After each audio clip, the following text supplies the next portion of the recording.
and then transition this and this, and we should be live now. Hello, everyone on the YouTube side.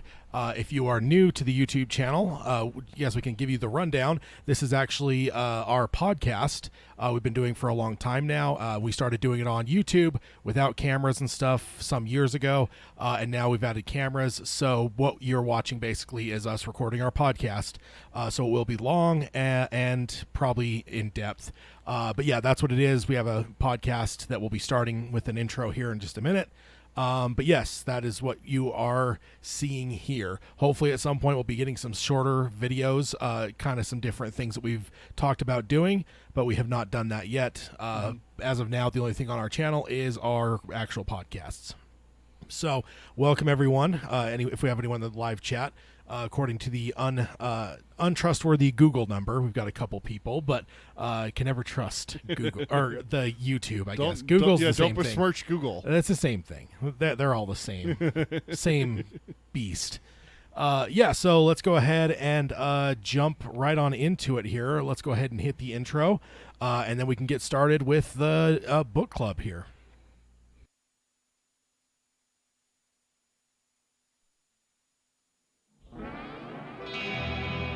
The Dark Tower by Stephen King.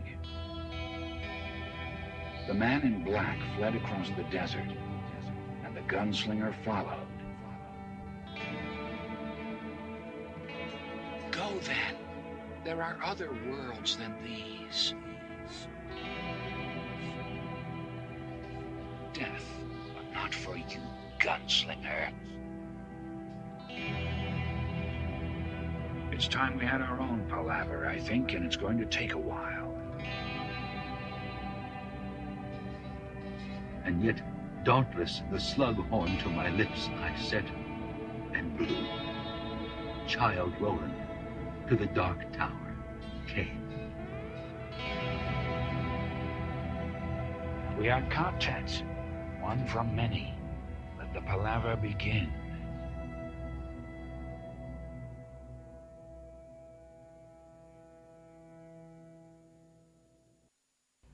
Hello and welcome to Dark Tower Palaver. This is our podcast covering Stephen King's magnum opus, The Dark Tower series. My name is Tad. And I'm Peter.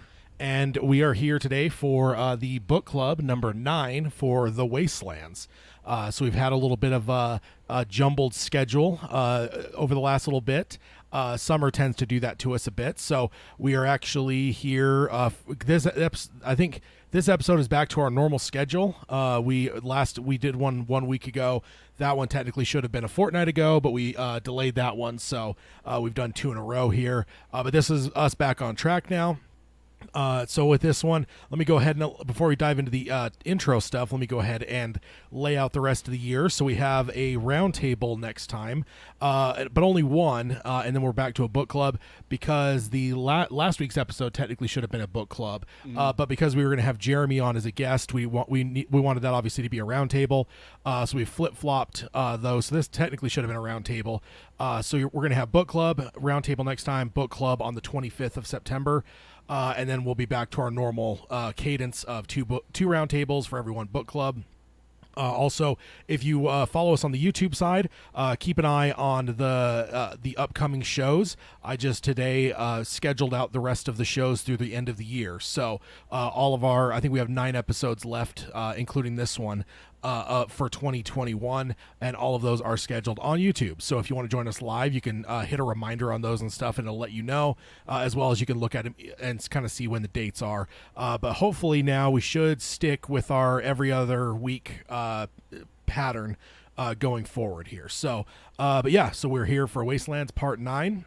I guess we can hit the intro stuff. First of all, we don't have to warn you about spoilers unless somehow you are further back in the book than we are here. We take a good amount of time on these. So if you want to, I guess if you're not caught up with us, then there is spoilers because we're going to cover what we're covering in this episode, but we won't go anything ahead of that. We only cover what we're at or before, so this is a safe episode if you're kind of maybe in the middle of book 4, for instance. And then if you want to find us, you can find us on Apple Podcasting. You can stream us on Spotify or Stitcher, or you can find us on any of the podcasting services out there that you might have. If you want to subscribe, rate, and review us on any of those, we appreciate that. It helps the show get exposure and stuff. And also, as well as on the YouTube side, if you like, I know liking helps out, as well as subscribing lets you know when things are happening. If you want to find the show notes, you can do that at darktowerpalaver.com. Last time on last week's episode, we talked to Jeremy from Dark Tower Radio. We asked him some of our intro questions we asked to new listeners. Generally, though, you guys would be grabbing those questions off of the website there and then answering them in your emails. You can answer one of them or all of them, whatever, but all those questions are listed at darktowerpalaver.com, as well as our show notes for all of our shows. We don't generally have show notes for these episodes that are book clubs, so there isn't necessarily one for today's episode, but for any past episodes, you can find that all over there, as well as little posts for each of our episodes as well. If you want to stream from your browser like it's 10 years ago, you can do that there at darktowerpalaver.com. Then if you want to support the show, you can do that at patreon.com/darktowerpalaver. We have a number of levels there. We did a hangout not too long ago where we watched Firestarter. Yeah. Which had an amazing karate chop to the face, by the way. That's probably the thing that stuck with me the most. Pretty brutal karate chop there. I don't know. I remember the fireballs. I mean, yeah, there's that too, but the karate chop, like, good Lord, man, that was brutal. I've been watching horror movies my whole life, damn near. But yeah, you can. So if you want to be part of that, or as well as our Discord server, where we chat throughout the week between shows, you could do that over at Dark Tower or at patreon.com/darktowerpalaver. Then if you want to contact us, Peter can let you know the best ways to do that. The best way is through email. It's darktowerpalaver@gmail.com. And then, like Tad said, we're streaming here on YouTube. It's youtube.com/darktowerpalaver. Like you said, make sure to like the video, subscribe, ring the bell to get notifications when we're going live.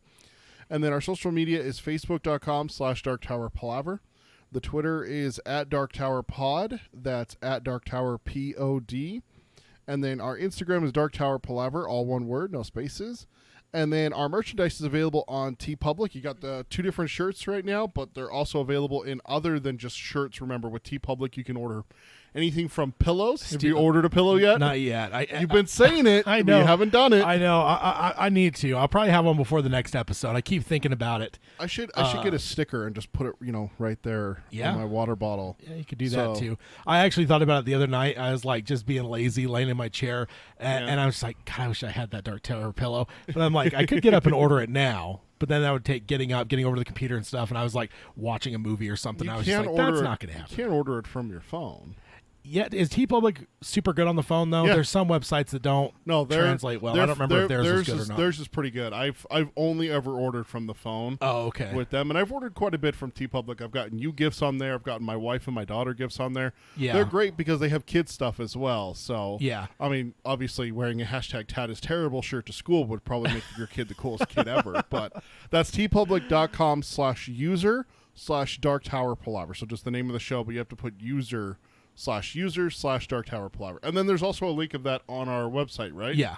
Yep. It's a little box. Like if you're looking at the top of a box. It's kind of weird, but that's where you'll find it though. All right, so jumping in here now, where we left off last time was we actually finished. So as a recap to what we talked about before, how this book is structured is there's technically 2 books, quote unquote, in it. Book 1 is called Jake, Fear and the Handful of Dust, which is where we are currently at. And then inside of that book, there was 3 big chapters with a shitload of subchapters up into like the 20s and stuff if memory serves. So it goes up really high, especially compared to the last book. So we had Bear and Bone, Key and Rose, and now the 3rd and final chapter of this book is Door and Demon, and that is where we are starting now. So then we will be diving into, once we get through this chapter, which I don't know how many episodes it'll be because I haven't looked long term at how many subchapters there are, but then we'll be jumping into book 2, so that will be interesting. Book 2 of book 3. Yeah, I know. It's like the Stephen King thing, right? Like The Stand had a number of books. 3. He does that on occasion with things. Mm-hmm. And then even in this series we talked about already before, how he kind of changes it up, how he does things, because in the last one, chapters were normal sized, maybe 13 or so subchapters, and that's it.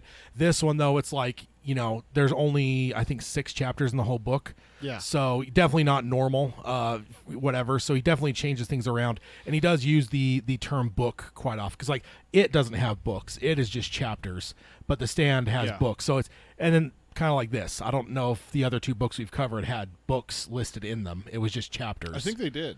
Or I think the book first 2 one does. Book 2 does. Because I remember Shuffle goes in front of things. I don't know if they were called books though. But it's like big sections with like the whole blank page and just like the big title or whatever. Because then there was like the Shuffle things. Book that kind 1 of was definitely in between them. did, right? Book 1, yeah, because that was published in a magazine as separate entities, so that kind of makes the most sense. But so I guess it's bouncing all over the place. But pretty exciting though to see here. Chapter 3, Door and Demon, is the last one of this this book within a book. So let's go ahead and dive in. The starts here again, Door and Demon, and then we're starting here obviously in subchapter 1, because we would be insane to do otherwise. Yeah, and we just left off with, in the end of the last one, was Jake realizing that if he grabbed the key, it stops the voices that have been driving him mad, basically. Yeah. So right here in subchapter 1, right off the bat, Eddie was almost asleep when a voice spoke clearly in his ear. Tell him to grab the key. The key makes the voices go. He sat bolt upright, looking around wildly. Susanna was sound asleep beside him. That voice had not been hers. So I will take one step back to say further, the second to last paragraph of the last of thing was Jake in his head, and it's italicized, saying, tell him, he thought, and he had no idea who the thought was for. Tell him to grab the key make the voices go. So I just think that just to bridge that there, we saw Jake sending that message in our last episode. Here it is being and received. Here we are it's being received. Jake isn't even fully comprehending who he's sending it to. But yeah, I think that's pretty cool. I remember being really giddy about this when I read it the first time, because it's like, okay, this is like the first time, because we've been dealing with these 2 parallel paths now, into slipping into madness, and this is the first time that we've seen a clear crossing over of them, as we've seen this. So that's pretty. I remember being excited by that, because I mean, I probably didn't stop reading like we did here in our book club, so I probably read those 2 sentences, a minute apart from each other. But still, it's one of those things where it's like, oh shit, cool, he actually heard him. Like, I don't know. It's like the movie Neverending Story.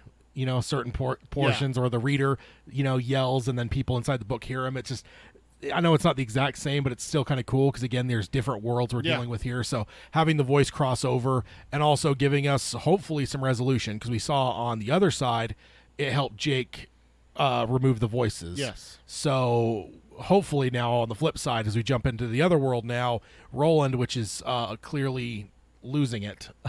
So bad that he removed himself from all weapons. Yeah. He surrendered his gun, his knife, all of that to Eddie. Yeah, disarmed himself, which for a gunslinger, that's a hell of a thing to give up the guns there.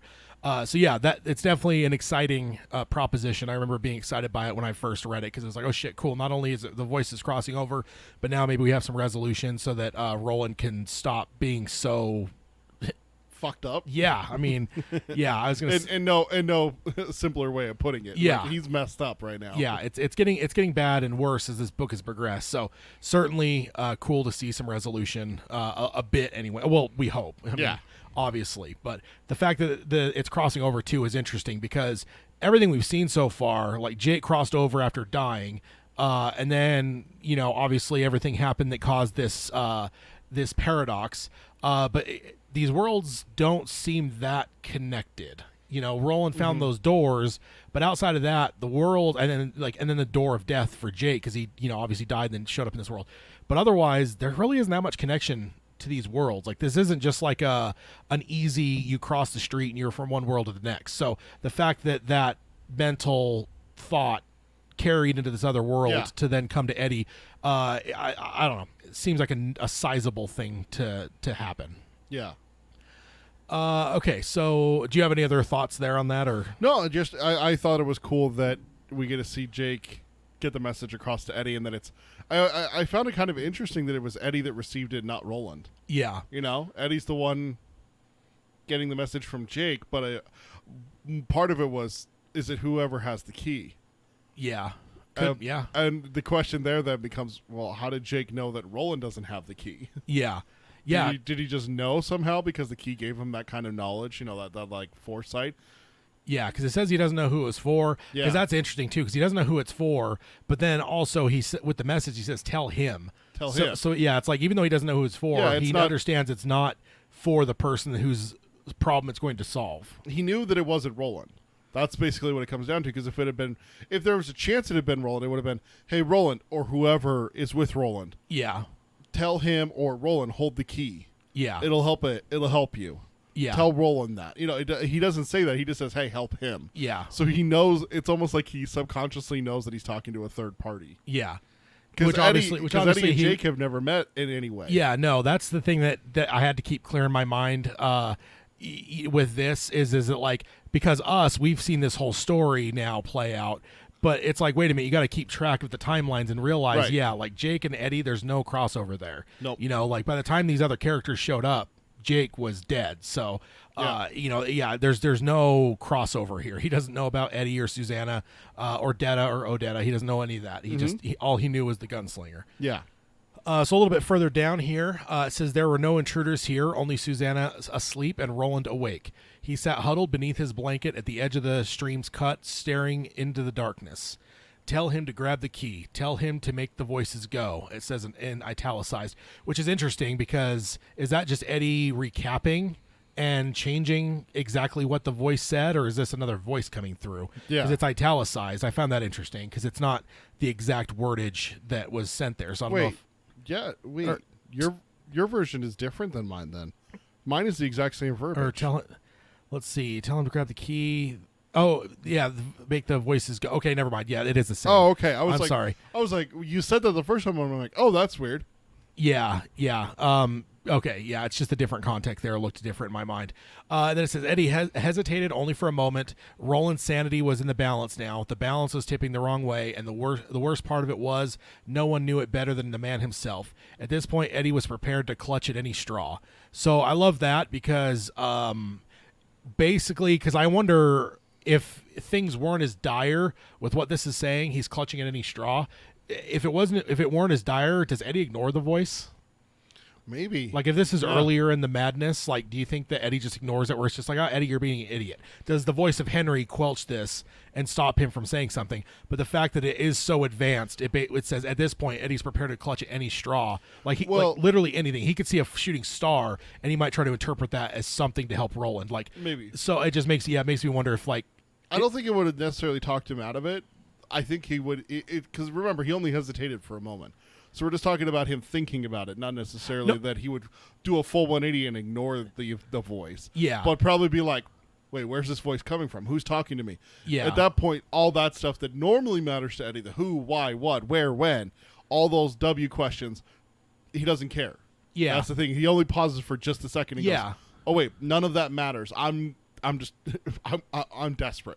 And that's what I'm saying though, the desperation of the advancement. I'm just wondering, like, if this message had come, I'm not sure, what did it say? It either says in this section or we've just skipped it that there were like eight days of travel. I think it was the last paragraph that we skipped. So 8 days since they've started the travel. So ultimately, let's call it somewhere around a week. So let's just say this message had come 4 days earlier, and Roland wasn't as close to the edge as he might be now. I just wonder if that point, if like Eddie's neuroses would have stopped him from bringing it up. But now it's because it is so advanced. He's just like, I don't care. There's no room for like doubt or Henry. Like, I'm clutching at straws.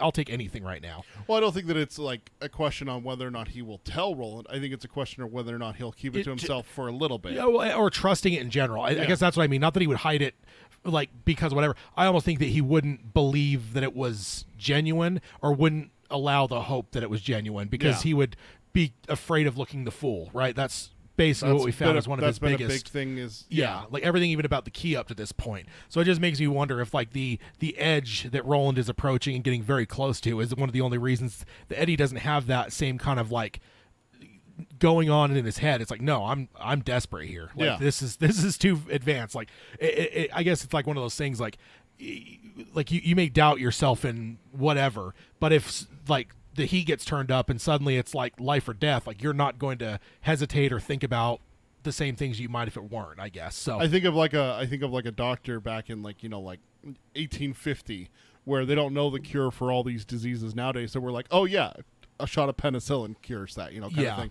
I just imagine a doctor going, the fuck, it can't hurt. Let's try this home remedy that someone just told me about. Yeah. And it ends up working, kind of thing. Yeah. That's what I picture here, is that it's not necessarily like, well, we won't try it. It's that he may not have quickly, like, he instantly acts here. That's exactly. That's the next thing. Like, and he hasn't done that. He hasn't done note. that a lot. No, he, like that. And a I lot guess of it. That's well, that's what I find interesting though, is that Eddie has always been so kind of almost self-doubting, and it's the damage of Henry, right? Yeah. And I just love it that this is one of those moments, one of the first times outside of maybe shit we saw in book 2, where he was like, it was life or like there was no time to like delay. Like he had to act. Well, even when it was life or death, look at the leaning tower.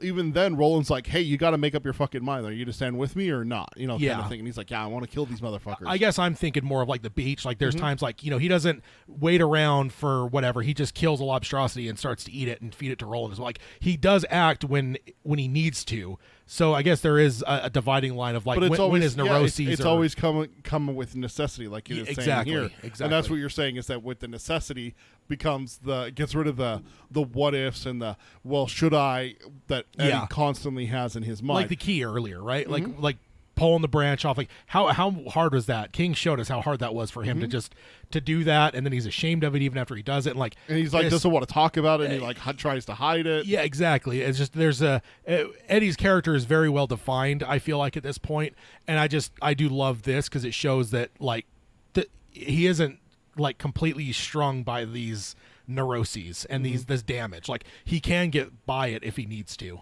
and it's cool to see, especially in a critical moment too. Yeah, exactly. Which I guess goes to what Roland said. There are gunslingers in these two. When he was looking at them, was it earlier in this book? Yeah. Like I guess that kind of proves it to us in a way where it's like we're seeing it versus just seeing Roland say it. We're actually seeing the reality of it. Yeah, actions speak louder. Sorry, I'm like trying to adjust my mic. It just keeps falling down. Yeah. It's like the little... Yeah, it's like all the way tightened, so I can't. That's weird. Sorry about the noise. Oh, there we go. Okay, perfect. Sorry. I was trying to get it so that it wasn't like... It just keeps... Okay, whatever. I'm going to stop messing with it. Anyways, sorry. That's what happens when you go live. Yeah. All right, so you got the next note here? Yeah, he walked over to Roland and was disturbed to see that the gunslinger did not notice him until he was less than 4 steps from his unprotected back. There had been a time, and it was not so long ago, when Roland would have known Eddie was awake even before Eddie sat up. He would have heard the change in his breathing. I'm going to stop there. There's another line after this that I still want to read. But there's an actual example of this in book 2. Yeah, with Detta. With Detta. Yeah, exactly. That's one of the reasons why I wanted to highlight this, is because of that. He was more alert than this back on the beach, again, what I was talking about, when he was half dead from the lobster thing's bite, Eddie thought grimly. Yeah, so, and like honestly, like it says, what did it say here? He walked over to Roland and he was disturbed to see, because honestly, as a reader, it disturbed me too. Yeah. Because we've built for 2 full books now. Yeah. That even when things are not ideal, such as being poisoned and everything else, like that Roland is very capable. And like he knew exactly when Detta awoke and stuff. So we've seen like his ability. So yeah, the fact that Eddie's able to just sneak up on him here, like as much as that disturbs Eddie, it disturbs me too, because I've seen more than Eddie has as a reader. So it's like, wait, what? Like, I guess in my mind, like I kind of understood like the fingers. It's like, okay, you got to bring him down to allow him to need a team. But this is where I'm like thinking to myself with King. I remember the first time where I'm like, what the fuck, man? Like this is supposed to be your Captain America, Iron Man kind of guy. Yeah, it's and like all of a sudden you're taking him down to where he can't even hear someone coming up behind him. Yeah, like Eddie sneaks up on him, and I don't think Eddie's very sure-footed either. Like he's not like this like ninja. Yeah, well, he's not even trying either. Yeah, exactly. Like imagine if Eddie had been trying right here. Yeah. So yeah, it's definitely disturbing. I was disturbed by it as much as it says here that Eddie was. I was definitely like, wait, what? Because yeah, it was literally just the changing of the breathing when Detta woke up that Roland was able to watch and kind of keep an eye on her, to whatever. So and then he even like that's the time where Roland even like put himself to sleep a little bit. Yeah. So that Detta so she wouldn't notice just he as was sharp awake. as him. Yeah. wouldn't know that he's awake. Yeah, exactly. So very, very interesting, and like I said, also disturbing. And then a little bit further down here, can't sleep, Roland asked. His voice was slow, almost drugged. I almost was. Then I woke up, Eddie said. Listen. And then Roland cuts him off here. I think I'm getting ready to die. Roland looked at Eddie. The bright shine had left his eyes, and now looked into them. Looking into them was like staring into a pair of deep, dark wells that seemed to have no bottom. Eddie shuddered, more because of the empty stare than because of what Roland had said. And do you know what I hope lies at the clearing where the path ends, Eddie? Roland. Silence, Roland said, in an exalted and dusted sigh. Just silence. That will be enough. An end to this. So, definitely getting more desperate. Yeah, well, like it's almost like, when we talk about, I don't know, like I almost think like people are suicidal, how there's a shift as they get closer to like potentially acting on their urges. There's a shift in their personality and stuff. That seems like a hero. Now he's just like beyond anything, and it's just like acceptance, and he's like hopeful of what he's going to see in the afterlife or here, which in this case is nothing. Very disturbing, and it's definitely we've seen a lot from this character so far. We've talked at length in the first book, like how is this our hero? Guy mowing down a town and stuff. Then he's poisoned and he loses fingers, and he's at the mercy of a junkie. Like he hasn't necessarily been Captain America. It's like he's been through a lot of different things here, and this is something where it's like, God, even this is like so different than anything you'd ever seen before. Yeah, and it's almost like, damn, King, what are you trying to prove? You've already proven this guy is well beyond a normal main character. Like, you don't really have to go this far. Yeah, you look at Iron Man and Iron Man 2 where he's poisoned, and it's like, God, I hope they save Tony Stark because the dude's, redeemable. He has good qualities. He's a superhero. This would basically be like if someone poisoned Doctor Doom, the evil guy for the Fantastic Four, and it's like, yeah, well, I hope they save that horrible murderer. I guess. Yeah. Maybe that's a good thing if we save him, right? Yeah. Because he's always had a will to survive. That's Yeah. the one thing that throughout, hell, that's why he massacred a town. And maybe that's the only reason he survived everything he survived in book 2, because the sheer will to survive. And so now to see that taken from him, it's like kind of a big character trait for him that is now gone. Like, not only is Eddie sneaking up on him because he doesn't have his sharpness, but now, like, even just the will to live and the will to survive and the will to get to his tower, which we haven't heard a whole lot about, but we know that's the thing that drives him. None of that even matters at this point. Like, he's completely kind of broken, and that's crazy to see. Yeah.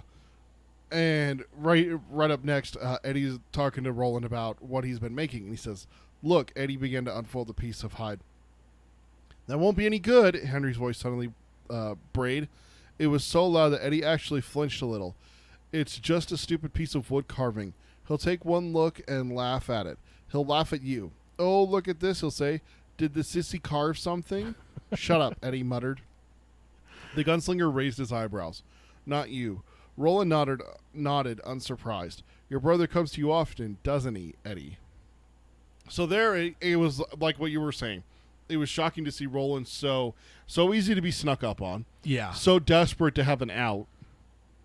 Basically, like, hoping that after he dies, there's silence. Yeah. Because it's driving him insane. But he still doesn't miss this, right? here. That Eddie is being tormented by the voice of his brother. Yeah. I thought that was interesting, like a contrast there. Like, oh, shit's bad, but Roland's still rolling. Yeah. A little bit, at least. Yeah. And it's funny because we were talking about it, because we understand the character. Yeah. And it's tougher because Roland is reading Eddie as well as we are, but he doesn't have the insight into his actual mind like we do. So, if anything, I don't know that this is necessarily like a new revelation for Roland. He's probably already understood this for a while. Just picked up on the cue, the shut up and the Eddie flinching. Yeah, so to where he probably already knew that like his brother weighs on him and stuff. Yeah. And so now with just that little exchange, he already knows. Like, it's not like he's computing it now, because I'm not sure if he'd be capable of that. But I think he had it already, where he knows like his brother like it dictates so much about him, And Roland can't. Or he can kind of like sympathize, right? Like we've seen both Court and his dad in his mind, maybe not as bad, and those are obviously a little bit more positive, quote unquote. I know some people would argue exactly how positive some of the stuff is, but versus what we're seeing with Henry, Court and his dad aren't sitting there abusing him. They're actually reminding him the lessons of his youth type thing. So in that way, it's positive. I'm not saying that like the full fatherly relationship that his father has, as well as Court and the, Arlie Ermy relationship that he has. I'm not saying that's healthy. I'm just saying that those aren't necessarily voices that torment him like Eddie's brother seems to be for him. Continuing that note, for a moment, Eddie only stared at him, his carving still hidden in the hide square. Then he smiled. It was not a very pleasant smile. Not as often as he used to, Roland. Thank Christ for small favors. Yes, Roland said. Too many voices weigh heavy on a man's heart. What is it, Eddie? Show me, please. And that's just such a thing to be like, like someone's going through something and then you're like, yeah, I too know what that's like. And it's like, yeah, it sucks, doesn't it? Basically is what Roland's saying here. Yeah. Roland's literally being driven insane by voices, and Eddie's talking about a voice that he's hearing.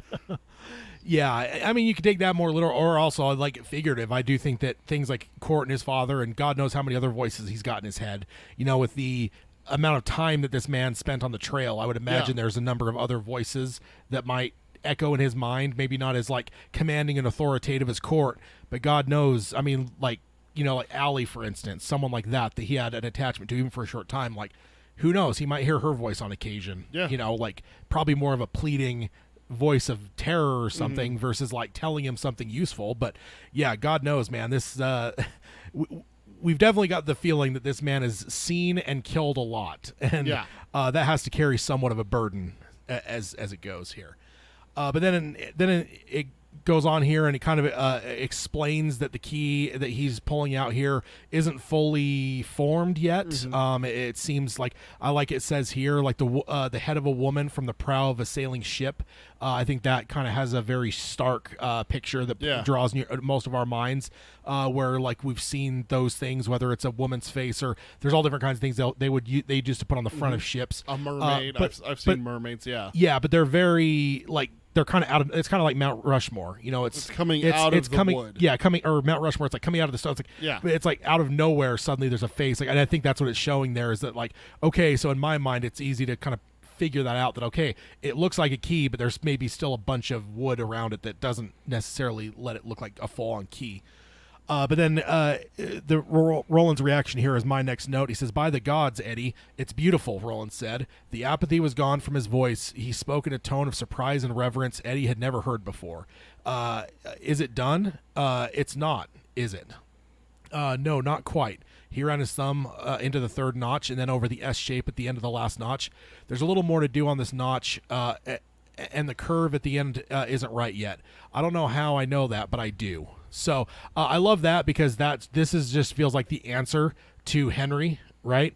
Like Henry's been telling him basically since he pulled the wood off the tree, since he saw it, because he sees something and then he pulled that off and then he sees the thing in the fire, like all this stuff. But the whole time Henry's just been basically telling him like they're going to laugh at you and stuff. So to see this other side of it now of how Roland actually reacts, and Roland's not he's not the type to what would you call like positive encouragement? Like he's not going to do this just to make Eddie feel better. Like this is genuine, not only because of where Roland is at, but even if Roland is at 100%, he doesn't spare Eddie's feelings. Yeah, he's not gonna bullshit Eddie to make him feel better. So this is genuine, not only just because of Roland's character, but also because where Roland's at makes that even more set in stone. Like even if Roland was going to do 1 in a million and actually like do something to help Eddie's feelings, he certainly wouldn't fucking do it now. He's on the verge of like complete madness. So he wouldn't do it. So I do love that because it just kind of like King doesn't like draw super close attention to it, but it doesn't take much to see that, where it's like, especially because it wasn't only a few paragraphs back that Henry's voice is saying it won't do any good and they're going to call you a sissy and laugh at you. Then to see Roland's reaction here a few paragraphs down is pretty cool to see that. Complete opposite of what Henry said. Yeah, and hopefully that helps Eddie. I mean, definitely that's what I think of myself when I'm reading. It's like, God, hopefully that helps him a bit. I mean, I know that's not how it works when you have these this baggage from your past, but hopefully it helps him a little bit get over some of the Henry damage, as it were. What do you got next? So Susanna wakes up. Roland notices her first, which Eddie is pleased to find. I forgot to notate that. And then she even says that it's damn good. And then my note is, you don't have any idea what door might open, Roland asks Eddie. That was not part of your kef? No, but it might be good for something even though it isn't done. He held the key out to Roland. I want you to keep it for me. Roland didn't move to take it. He regarded Eddie closely. Why? Because I think someone told me you should. Who? Your boy, Eddie thought suddenly, and as soon as the thought came to him, he knew it was true. It was your goddamned boy. But he didn't want to say so. He didn't want to mention the boy's name at all. It might just set Roland off again. I don't know, but I think you ought to give it a try. So there's Eddie doing something that Roland would do, is that, I know that if I bring up this subject with Eddie, it's going to set him off. He doesn't bring Henry up very often. No, he doesn't. He knows. Doesn't he say something? Was it in the second book or this book where he said it's like poking a wounded dog or something like? Yeah, it's some weird thing that he said that kind of really stuck with you though, where he's like he knows this is like an open sore for Eddie, so exactly. like don't touch it basically. Yeah, and that Eddie's recognizing that for Roland, especially in his state. You mentioned it just a few minutes ago. That's something that you don't want to do to someone in Roland's state. No, yeah. That's just cruel to be that way. And obviously, Eddie's not like that. Even though him and Roland have not exactly seen eye to eye, it's definitely a pleasant surprise for me because, like, for me, if I was kidnapped by someone and they treated me like shit, the first opportunity where you get a chance to poke him back, get some measure of revenge, you may be tempted to do it. Eddie doesn't even have a thought to that. He's like, oh, I better not do that. That's bad. Yeah. I will say the one section we jumped over is Susanna waking up, and then she says it's good. I will say she would be one that would appeal to his feelings. Oh, right. She's the one that would actually, like, even if it sucked, would be, oh, no, it's good. Kind of the motherly thing. Because, again, they're married, so there's a different relationship there. But I just wanted to give that as kind of an alternate, too. Because, we're Roland, like, I don't even know if his brain's capable of, like, that kind of, like, I'm trying to think of the right, like, is it empathy he's or like whatever? He's like the Sheldon Cooper of the group from The Big Bang Theory. It's just like, oh, that's not the social norm that we're supposed to, pat him on the head and say, oh, it's okay, you tried your best, even though you fucking suck. Yeah. He's not that kind of guy. Yeah, where Susanna has that humanity. Yeah. Not to mention, I think that's in her character, let alone the fact that they're married and they're close and stuff. But, I did have to point that out for sure. But then it's also cool to see Eddie figuring it out as well, of who he heard from. Everything you mentioned, everything you read there in that note that sounded like dialogue was just internal dialogue that was italicized. I think that's kind of cool that it came to him in that immediate moment, and he knew immediately that it was right. That's who it was. So that's kind of cool. I don't know if that's something outside of himself or if that's just the gunslinger mind working in him there to bring him to that conclusion. But a little bit further down here, it says Roland reached for it, and it says Roland's hand closed over the key, growing out of the branch. For a moment, his face showed nothing. Then his brow furrowed and his head cocked in a listening gesture, which I always think of as like the Michael Myers move. Like our dogs, obviously. Did I say this with the video? We could show you. You could, Every time we've pantomimed things in the last 5 years on the podcast, we feel like idiots, but now it actually works. But yes, I always think of it as the Michael Myers thing. What is it? Susanna asked. Do you hear? Shh. The puzzlement on Roland's face was slowly being replaced with wonder. He looked from Eddie to Susanna and then back to Eddie. His eyes were filling with some great emotion as a pitcher fills with water when it is dipped in a spring. Roland? Eddie asked uneasily. Are you all right? Roland whispered something. Eddie couldn't hear what it was. Susanna looked scared. She glanced frantically at Eddie as if to ask, what did you do to him? Which I love, by the way. you broke him. That's not the dialogue, but when she says, what did you do to him? I do like that. Eddie took one of her hands in both of his own. I think it's all right. Roland's hand was clamped so tightly on the chunk of wood that Eddie was momentarily afraid that he might snap it in two, but the wood was strong and Eddie had carved thick. The gunslinger's throat bulged, his Adam's apple rose and fell in a struggle with speech, and suddenly he yelled at the sky in a fair, strong voice. Gone! The voices are gone! He looked back at them, and Eddie saw something he had never expected to see in his life, not even if that life stretched over 1,000 years. Roland of Gilead was weeping. Jeez. So, Yeah, very. I mean, I get chills there with Yeah. that. That's not only the voices being gone, but yeah, because we've seen Roland more than Eddie. We know this. We know Eddie more than any of the others. We know Roland more than any of the others. Susanna, we haven't had as much time with because her door was very quick. But I would say that we probably know her more than the other two as well. Like having that reader's third person view that we can look into their minds and stuff. We know these characters better than everyone else. And yes, Roland weeping is not anything that I would have expected up to this point. I remember being just as startled as Eddie here because it's like, wait, are you kidding me? Yeah. Like, that's insane. But I think actually the first time I read this, I don't think I was fully buying, and maybe it's just like what you expect out of narratives. I didn't expect, I expected this to resolve itself one way or the other. But I guess I wasn't buying that it was as bad as it was until this moment with Roland weeping when it was finally kind of resolved a bit. I think that's the first moment it realized to me, because I think I was just some of the things that King had been giving us, which are plenty, by the way, to show us how serious it is. I think I just kind of brush those off a little bit because it's just this is the main character. He's going to be fine. This is whatever. Yeah. So I don't think I let the actual gravity of it sink in the first time I read it. It's that moment where the leader of the party gets shot and you're like, oh, it's not going to be too bad. He's like, no, I'm fine. And then you're walking and suddenly he collapses and you're like, wait, let me see that bullet wound. Oh God. Your stomach is falling out. And when he opens his coat, that's where you're like, oh God, this is Roland opening his coat and showing us just how bad it was, is that it got to the point where he couldn't talk, then he screamed, and now he's weeping. Yeah. So for me, the weeping was the thing that really pushed me over the edge to realize, oh shit, this actually was way more serious than I was giving it credit for.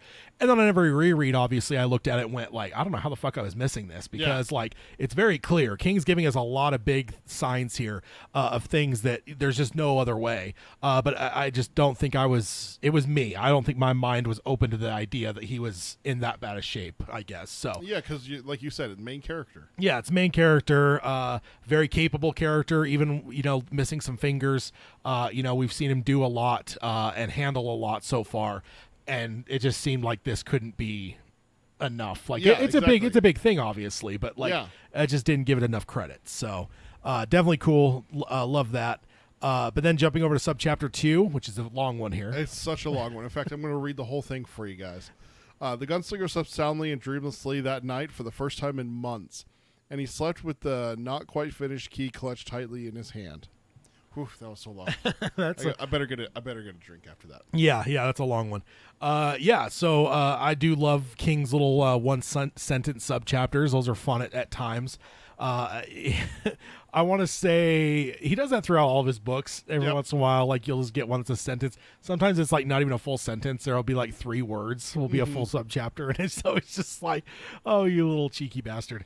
I always remember the when I was going to church, knowing that there's a Bible verse that's just 2 words long, and it's kind of like that. It's just here's one sentence to tell you what's going on. Okay, on to the next. Yeah. This is where I wish maybe I was reading this. Do you ever have those teachers in English and stuff where you had to read so many chapters a night or whatever? Yeah. I almost wish I would have had this, because then I would have been I read 5 chapters. Well, honestly, I still kind of have that, because you send out the prep for us so that we know what notes are and everything. Yeah. And then it's we're going through today. You got started before me, and it's entire subject, and I think you put the whole thing. Yeah, you just put a whole thing on the note sheet for me. Yeah. And I'm like, whole thing, and I went to go look at it. I'm like, oh fuck, it's 2 sentences long. Yeah, I'd say 1 sentence actually. Yes. Oh, it is actually 1 sentence. He doesn't. I thought he stopped it and then had the second one, but yeah, 1 sentence long. I was like, all right, I'll do that one. I volunteer as tribute. I do love that. But yeah, just overall, it's good here. Slept soundly and dreamlessly that night for the first time in months, which shows us something, right? Because we said 8 days of travel, so I guess we probably skipped a time jump. Probably 8 days since the last section we covered, but if we look at this whole book, it looks like it's been months that we've been traveling here. It's also time from in between the books, because remember, book 2 ended when they're on the beach. Book 3 picks up with them not only up in the mountains, but having also settled. They've hunted, they've built, they've crafted clothing. Yeah. That is not a couple hours process to make clothing out of animal hides. No, certainly. But yeah, months, that does definitely give us some clue into the overall timeline. Because, that would basically be since door 3. Yeah. would be then months passed. So. Very interesting to note that if we were ever to try to dissect how long this series takes place over, I don't think that would be possible. I think you already throw a wrench into it when you look at the end of book 1. How long does that take? Yeah. When the Man in Black basically just chucks Roland out into the multiverse. Yeah. How long does Roland there? How Yeah. long is he falling? Before yeah. he lands on the Western Beach. Yeah, it's true.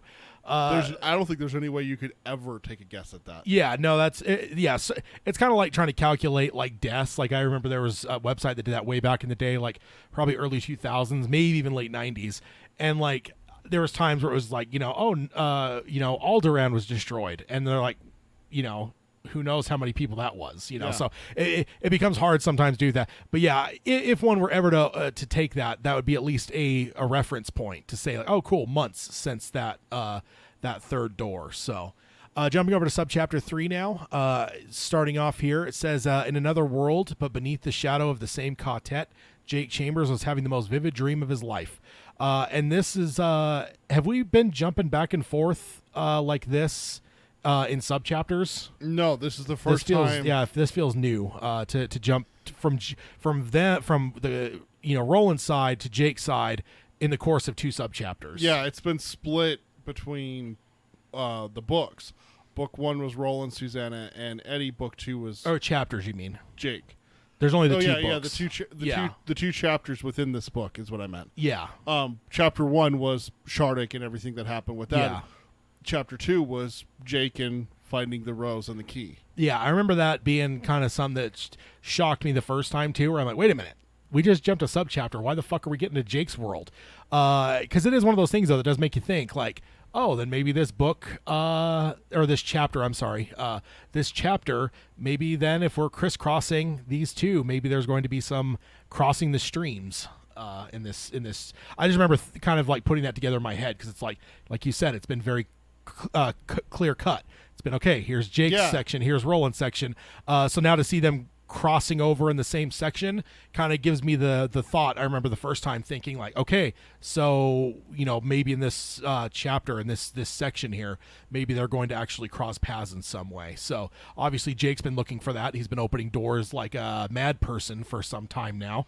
And when you first got to that where Jake's opening the doors, did you ever think that it would work one time? I knew it would, but not when he was not in those moments, like early on, like we already covered those. But I knew at some point you got to build the suspense, have the story play out a little bit. Yeah, exactly. But like you torment the character. You do that in movies and stuff too. At some point, that's going to pay off. It's kind of like Chekhov's gun. But I knew it wouldn't be like just randomly like, oh, Jake's walking down the hall in school and opens the random freaking janitor's closet and there's the desert. Like I knew it wouldn't be that. But I kind of figured at some point, yes, he's going to open a door that will be the right door. But the way that King wrote it early on, I just knew it wouldn't be then. It was kind of clear. It was like, I honestly doubted if you would. oh, really? I was wondering if Roland was going to have to come get him and come into New York. That was the question for me. Oh, okay. Because which is what we've seen the most, right? Exactly. Is Roland coming into New York from the doors. So. As I was like, okay, so Jake's looking for a door to come through, but that's not how it works. Yeah. The door has to come from our side. So when then be in his head type thing, right? Exactly. Like, and so when him. Eddie has the key here, I'm like, okay, there's the door. Yeah. That's what I was thinking is that was going to be the case. And I was like, okay, so we just have to trust Eddie here. Yeah. So it's interesting. I've never thought about that you might have interpreted that differently. It just popped into my head just now that Jake's, like, you mentioned Jake opening doors, and I'm like, well, I knew that wasn't going to work, ever. Oh, okay. And see, I did. I thought that, at some point Jake's going to be able to open a door. But I figured there would be a little bit more pomp and circumstance to it. Like something would, because, like, you just feel like he's just grasping at straws when he's doing it at school or at home and stuff. And I just felt like there's going to be something. He's going to have some kind of sign that, like, finally this is the door. And he'll know before he even opens it that it's the right door, if that makes sense. Like, not that I knew what it was, but I remember thinking, like, these are all too normal. This is all too, passe. Yeah, it's just like too, it's like the King Arthur trying to get Excalibur, right? It's not just going to be like, well, I need to get a magical sword. Oh, look, there's one. There's one sitting there's there. one. Okay, let's go. It's not going to be that. Not the Monty Python style. style. Yeah, that Monty Python style. Exactly. Yeah, no, and so I figured it would be, but I figured it would be, like, there would be kind of that sword in the stone moment of, like, this is it. This is it. He knows it. Then he put because he picked up the key as well. So then he would, especially once he got the key, because that came a little bit later. Once he got the key, I'm like, cool. Now when he finds a door that he knows this is the one, he'll be able to turn the key and he'll know even before he opens the door, this is the door that's going to open to the desert type thing. That's what I had in my mind. Okay. But yeah, that's that, because again, maybe it's just like, I always step out of it a little bit and think of it from a storytelling perspective. And since he is constantly opening doors, I assume that means from King's perspective that he's actually building it to where at some point Jake's going to open a door. Of course, Eddie carving a key confuses me a bit from my perspective, because I'm like, well, wait, why do you need a key on that side? Like, that didn't make sense to me, because again, Jake has a key. Jake's opening doors, waiting for one to open. So for me, something I was like with Eddie, I'm like, well, what the hell do you need two keys for? The funny thing for me is that I thought Jake's key was the blueprint, and that he was getting it to Eddie. That's how it showed up in the fire and everything. Is because it didn't happen until Jake had the key. Okay, I think, and so that's where it was just like, okay, so there's the blueprint. It's getting transitioned from Jake to Eddie, because we saw that there's already a communication bridge there between the two of them. So that's what I was thinking when I was reading this through the first time. And it just stuck with me that, okay, it's going to come from Eddie's side. Jake's not going to do anything on his side to be able to get it. So that's what I was expecting. Carol says in the chat, the gunslinger experience with the boy, not the boy, paradox, and his reaction holding the key shows the unseen pain of struggle with mental health issues. For sure, absolutely. Yeah. And then she goes on and says, for the sake of Jake's sanity, I was hoping it would work one of the times, and was just disappointed as he was when it didn't work. Side King can get you like that. I know. That's one of the things that King is so good at, is getting you to go along with the character, like being right next to them, like with Jake, like, come on, dude, you got this. You got this. You can open the door. You're going to get through this time. It's going to be the desert. And then he opens it. When he feels the disappointment, so do you. Yeah. King is so good at that. And I will say, yes, for Jake's sake, I hoped that one of those doors he opened would work. But I knew, like, in my mind. In your logical mind. Yeah, like, it's not just going to be this. No, it's got to be more, like, just because, again, like, and it's, I don't know what I expected it to be, but I expected there to be some importance leading to that door, and I didn't know fully what it would be. But it's like, there's got to be something. It can't just be like Jake's walking down the freaking hallway after asking to go to the bathroom, and he opens this random door, the girl's bathroom door, right? Yeah. Like, I knew it wasn't just going to be that, because it's like, that would... I almost think that, like, as much as I hope that it would be for his sake, yeah, like, I almost think that would make me not like that if it were just some random fucking door. Like, that'd be too random. But yeah, it's hard for me to fully put into words. But yeah, definitely, and I definitely will give want to give. A shout out to Carol on that first comment too about mental health, especially because this is not necessarily in a time that was as important. I mean, it's always been important, obviously, but it's. I think we think differently about mental health now in 2021 than we did in 1987. No, that was book 2, wasn't it? No, you're right. It was 92, 93, 91. So I mean, yeah, certainly things were getting better in that time, but it's a different world then than it is now. It's cool to see King putting it in there, especially. Because I mean, just the time as well, right? Because like we've talked earlier about the fact of like schizophrenia is not what Susanna multiple personality. Yeah, disorder. It's not what Susanna is struggling with, but that's what the book calls it, because it's just a different time when this was written. It wasn't as understood. Yeah, exactly. It's never been schizophrenia, so it's like that was always just kind of a misnomer, but it's something that it's one of those things in movies and TV shows and books that has always just been that way. I mean, it still happens. I saw one. There was something that I saw. It was like a TV show episode on like Watch Mojo Top 10. It's like top 10 evilest characters in TV of the 2020s or something like 2010s.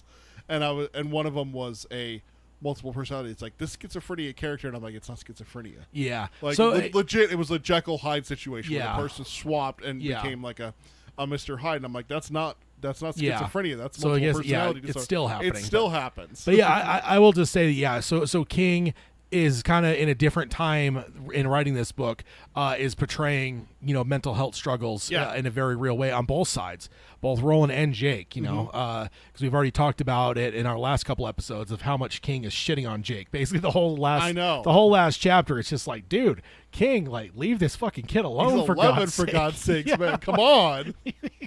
Yeah, it's like, he's already dead. Like, like Simpsons when he's beating up the crusty burglar. He's already dead. Yeah, that's the way I feel with Jake after that last chapter, just how much King is just wailing on him. Yeah. Yes, so let's see, where do we leave off here? I think it's my okay, turn. yeah, go ahead. I started this one with that, now we're moving into Jake. Same chapter, but different subchapter, moving into Jake, which is interesting. Yep. So Jake's having a dream here, right? He stopped. There was a clearing of some sort up ahead. He stopped once before reaching it when he spied some sort of stone marker to his right. He left the path to look at it. There were letters carved into it, but they were so eroded he couldn't make them out. At last he closed his eyes. He had never done this in a dream before. And that's one of the things I wanted to highlight. It got me thinking the first time reading this, and every time I read it after, I don't think I've ever closed my eyes while dreaming either. The dream. Yeah, I don't know. I don't know if you can. That's one of those things like, like giving you thought. And when it was probably a decade or maybe 15 years ago, I actually had a recurring dream that a nuclear bomb was going off in the Salt Lake Valley. Oh, really? And I don't even know if I closed my eyes in those dreams. And oh, really? when you got a nuclear flash going, you would imagine, I remember like shielding my eyes, but I don't remember actually ever closing my eyes. Yeah, so you didn't do the close your eyes. You did the just kind of, because I remember the whole time I was still able to see like what was going on, although in some cases, closing your eyes doesn't do much to shield you from the nuclear blast. Only if you're a little kid hiding from a monster. Yeah, so that's it. I guess in my mind, the only thing that would be way beyond my realm of memory would be potentially as a little kid, like having a nightmare about a scary thing. Like, do you maybe close your eyes then to like protect yourself from whatever evil? Like, it's an interesting thing for King to highlight there because I was the same as you. I was like, every time I read that, I'm like, wait, have I ever closed my eyes in a dream? It's like wait. Yeah, dude, is there a horror creature that only will get you if you look at it? I don't know. Like there's Medusa. There's no, not like that because she just turns you to stone. What I'm picturing is a opposite of I have never watched it. It's something that has come up in a video game series that I not a series. Like what's the red light green? What's the thing where like like it's the hedge animals from The Shining. No. I'm thinking of the opposite of that. Okay, so what I'm thinking of is the creature can only get you if you look at them. Not if you because what I'm thinking of was the angels from Doctor Who. I've never watched Doctor Who, but it's part of a video game mod that I saw online for years with the Achievement Hunter that I watch. Is that you shoot them with a specific gun and it puts it's called a weeping angel. It looks like a stone statue, right? As long as you're looking at it, it doesn't move. But the second you look away, it gets closer. So red light, green light, right? Yeah. So like the hedge animals. Or Boo from Mario. Right. So if you look away, it'll eventually get you. Yeah. But what I'm thinking of is imagine if there's a fucking creature that bursts through the door behind me, right? A beast, but it can't. A beast, exactly. But it can't get me unless I look at it. Is there a creature like that in horror? I don't know. The only thing I can think of is The Simpsons, where the billboards come alive and start destroying everything. Oh, and they just have to ignore them. You have to not look, and then they die.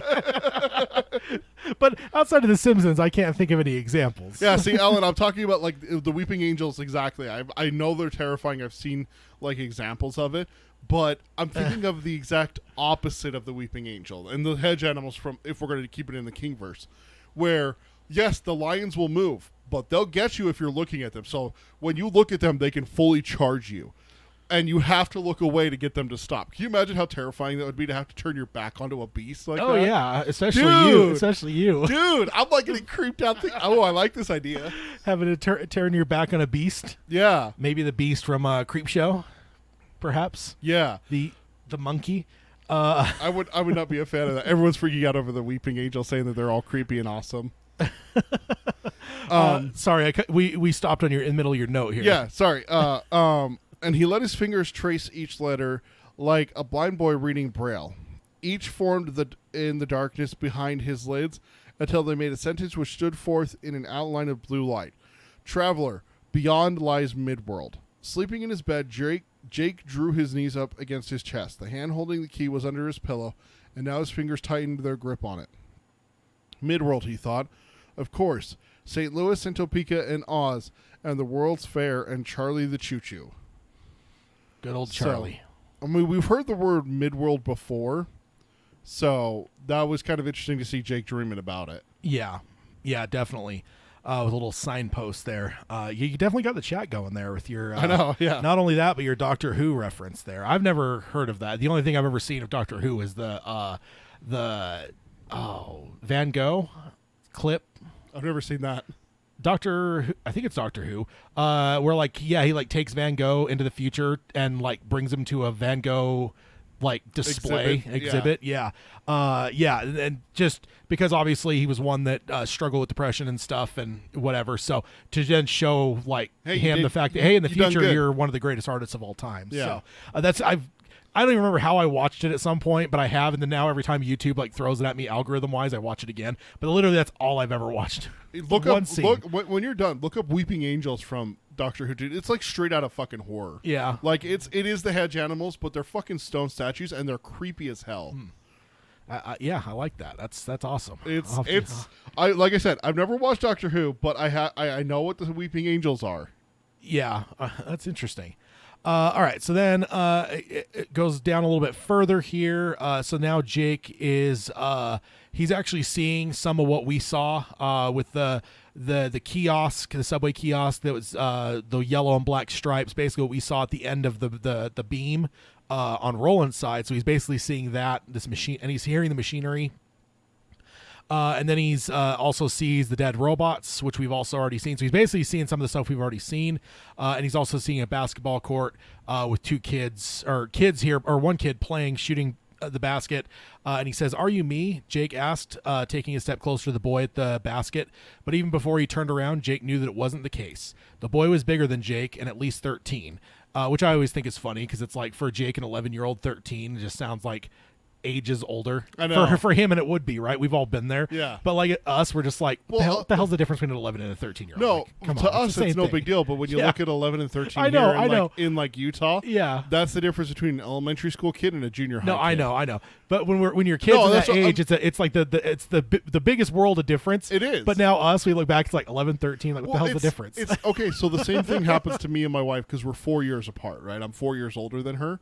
So there's times where I'm like, something came up and we're like, hey, when did that movie come out? And I'm like, oh, the day after tomorrow? That came out in 2004 because me and you went and saw that right after we graduated. Yes. That's how I remember that. And she's like, 2004, huh? I was 14 years old. I'm like, don't say that. That sounds so bad when you say it that way, that you're 14 when I graduated. Like, it's so much worse. Like, the age gap difference is such a drastically different thing for kids than it is for adults. Yeah. My wife and me, 35 to 31, that's no big deal. Yeah. But 18 to 14, that's a huge deal. Yeah. I get it at work all the time where it's just like one time brought up like 9/11. It's like everyone was talking about it. And then like I was like, oh, yeah, I was in 10th grade and stuff. And then one person that I'm working with is like, yeah, I was in like kindergarten. And I'm like, what? Like you were in kindergarten. But yeah, he was. And he's now an adult and working with me. So that's, definitely weird. It is such a weird scenario how, like what you're talking about, the 11 to 13 seems like nothing to us. Yeah. As adults. But as a kid, that's a huge difference. That's That's a life-changing difference. That's the difference between me being in 5th grade and me being in 7th grade. Yeah. That's elementary and junior high. Such different worlds there. Exactly. And I guess when you put it in that way, certainly. But I just think that's funny. The boy is bigger and at least 13. And so I guess for Jake, that's a big deal. His hair was darker, and when he looked at Jake, he saw that the stranger's eyes were hazel. His own were blue. What do you think? And this is all italicized, so it's dialogue, but it's italicized probably because we're in a dream. What do you think? The strange boy asked and bounced the ball to Jake. No, of course not, Jake said, and he spoke apologetically. It's just that I've been cut in two for the last 3 weeks or so. He dipped in a shot from mid-court. The ball arched high and dropped silently through the hoop. He was delighted, but then he discovered he was also afraid of what this strange boy might have to tell him. I know, the boy said. It's been a bitch for you, hasn't it? He was wearing a faded Madras shorts and yellow T-shirt that said "Never a dull moment in Midworld," and he had tied a green bandana around his forehead to keep the hair out of his eyes. And things are going to get worse before they get better. So, hello, Mr. King. Let's go ahead and keep shitting on poor little Jake here with this strange kid. They're going to get worse than what they are now, is what this kid's saying. They've already been terrible, but it's going to get a lot worse. It's going to get worse. So, gotta love that. just with this, definitely interesting because, again, to kind of see some of the things we saw earlier in this book on the other side, to see Jake seeing versions of those, except that there's now also a basketball court and another kid. Like, so it is somewhat different, but like to see him seeing some of the things we've already seen was kind of cool because, again, like I said earlier, the second that these crisscrossed in one chapter and a subchapter, it made me wonder, like, is King in a way telling me that at some point in this same chapter they're gonna cross over and merge? Because so far he's been very clear and keeping it clear cut between the two. So to have them merge, even just sharing the same chapter, made me wonder. Well, and now with this, it's like, okay, now Jake's seeing the robots, Jake's seeing the portal sign thing, and like the yellow and black, whatever, and hearing the machinery. Like, so I remember being excited by it because it's like, oh, cool. Like, I don't know. Yeah. Furthermore, to your point, just a couple sentences down, Jake asks, what is this place? And the boy responds, it's the Portal of the Bear, but it's also Brooklyn. So that goes to what you're talking about, is that, oh shit, are these two coming together? Like, are they the same place? Yeah. Like, what's going on here? We're sharing this now. Yeah. So that's interesting as well. I didn't have that marked, but you were saying that, and I noticed that in between your note and my note. Yeah. So that's interesting way to look at it. Yeah. And Carol says Jake's ability to know the unknowable by him firsthand, along with everything else about him, is just furthers my point of view that he is the best Stephen King kid of all time. So yeah, that's maybe a teaser for next episode. Make sure to you get that list in of your top 10 Stephen King kids to our email. Yeah, we will be doing that in a fortnight. Yeah, on our next roundtable. Next episode, we'll be covering the top 10 Stephen King kids before high school age. Yes. They have to be, what do we make the line of demarcation, 15? Yes. 15 or younger. Anything older than that, we consider high school, which I know they're technically kids, but that's a different kind of kid. Like, that kid can drive. That kid can get a job. That kid can... That's a different list altogether. But yes, I'm very intrigued to see where Mr. Chambers falls on that list with a bunch of people here. I'm not going to be surprised if he finds his way at the highest end of the list for most people, but we'll see. No, definitely. So what do you got next note wise here? So him and the boy are still conversing here. As for me, I don't matter much, the boy said. He hooked the basketball over his shoulder. It rose, then dropped smoothly through the hoop. I'm supposed to guide you, that's all. I'll take you where you need to go, and I'll show you what you need to see. But you have to be careful because I won't know you. And strangers make Henry nervous. So, bombshell. Yeah. Right there. Okay, so we're talking to Eddie. Yeah. Holy shit. 13-year-old Eddie. 13-year-old Eddie. That was a huge bombshell for me. Yeah. Oh, yeah, it's big. I was like, oh, damn. Yeah. He can get mean when he's nervous, and he's bigger than you. Who's Henry, Jake asked. Never mind. Just don't let him notice you.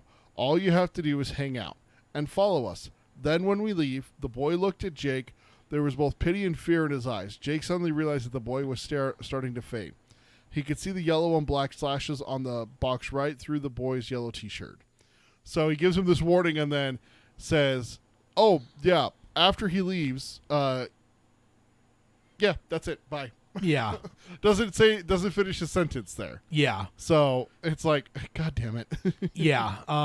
Well, I mean, he does stick around a little bit here because here outside of the note, it's like, I'll do it like this. How will I find you? Jake said, terrified. No problem, the boy said.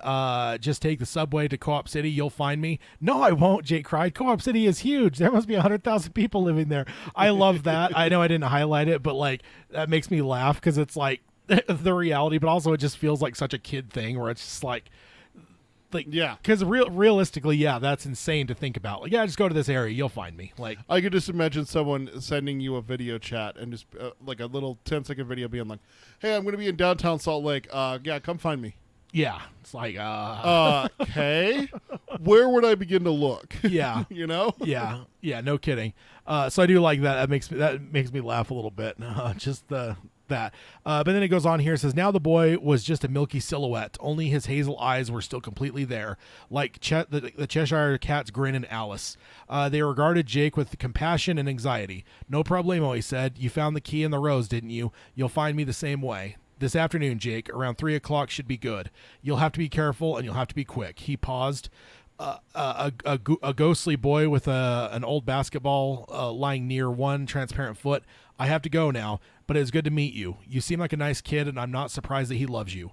Remember, there's danger, though. Be careful and be quick. So that's a big thing there, obviously, for, he loves you, because Yeah. we know that's the gunslinger. I'm assuming Jake probably can put that together as well. Yeah. Although I don't know how he would, because he doesn't have the same context we do.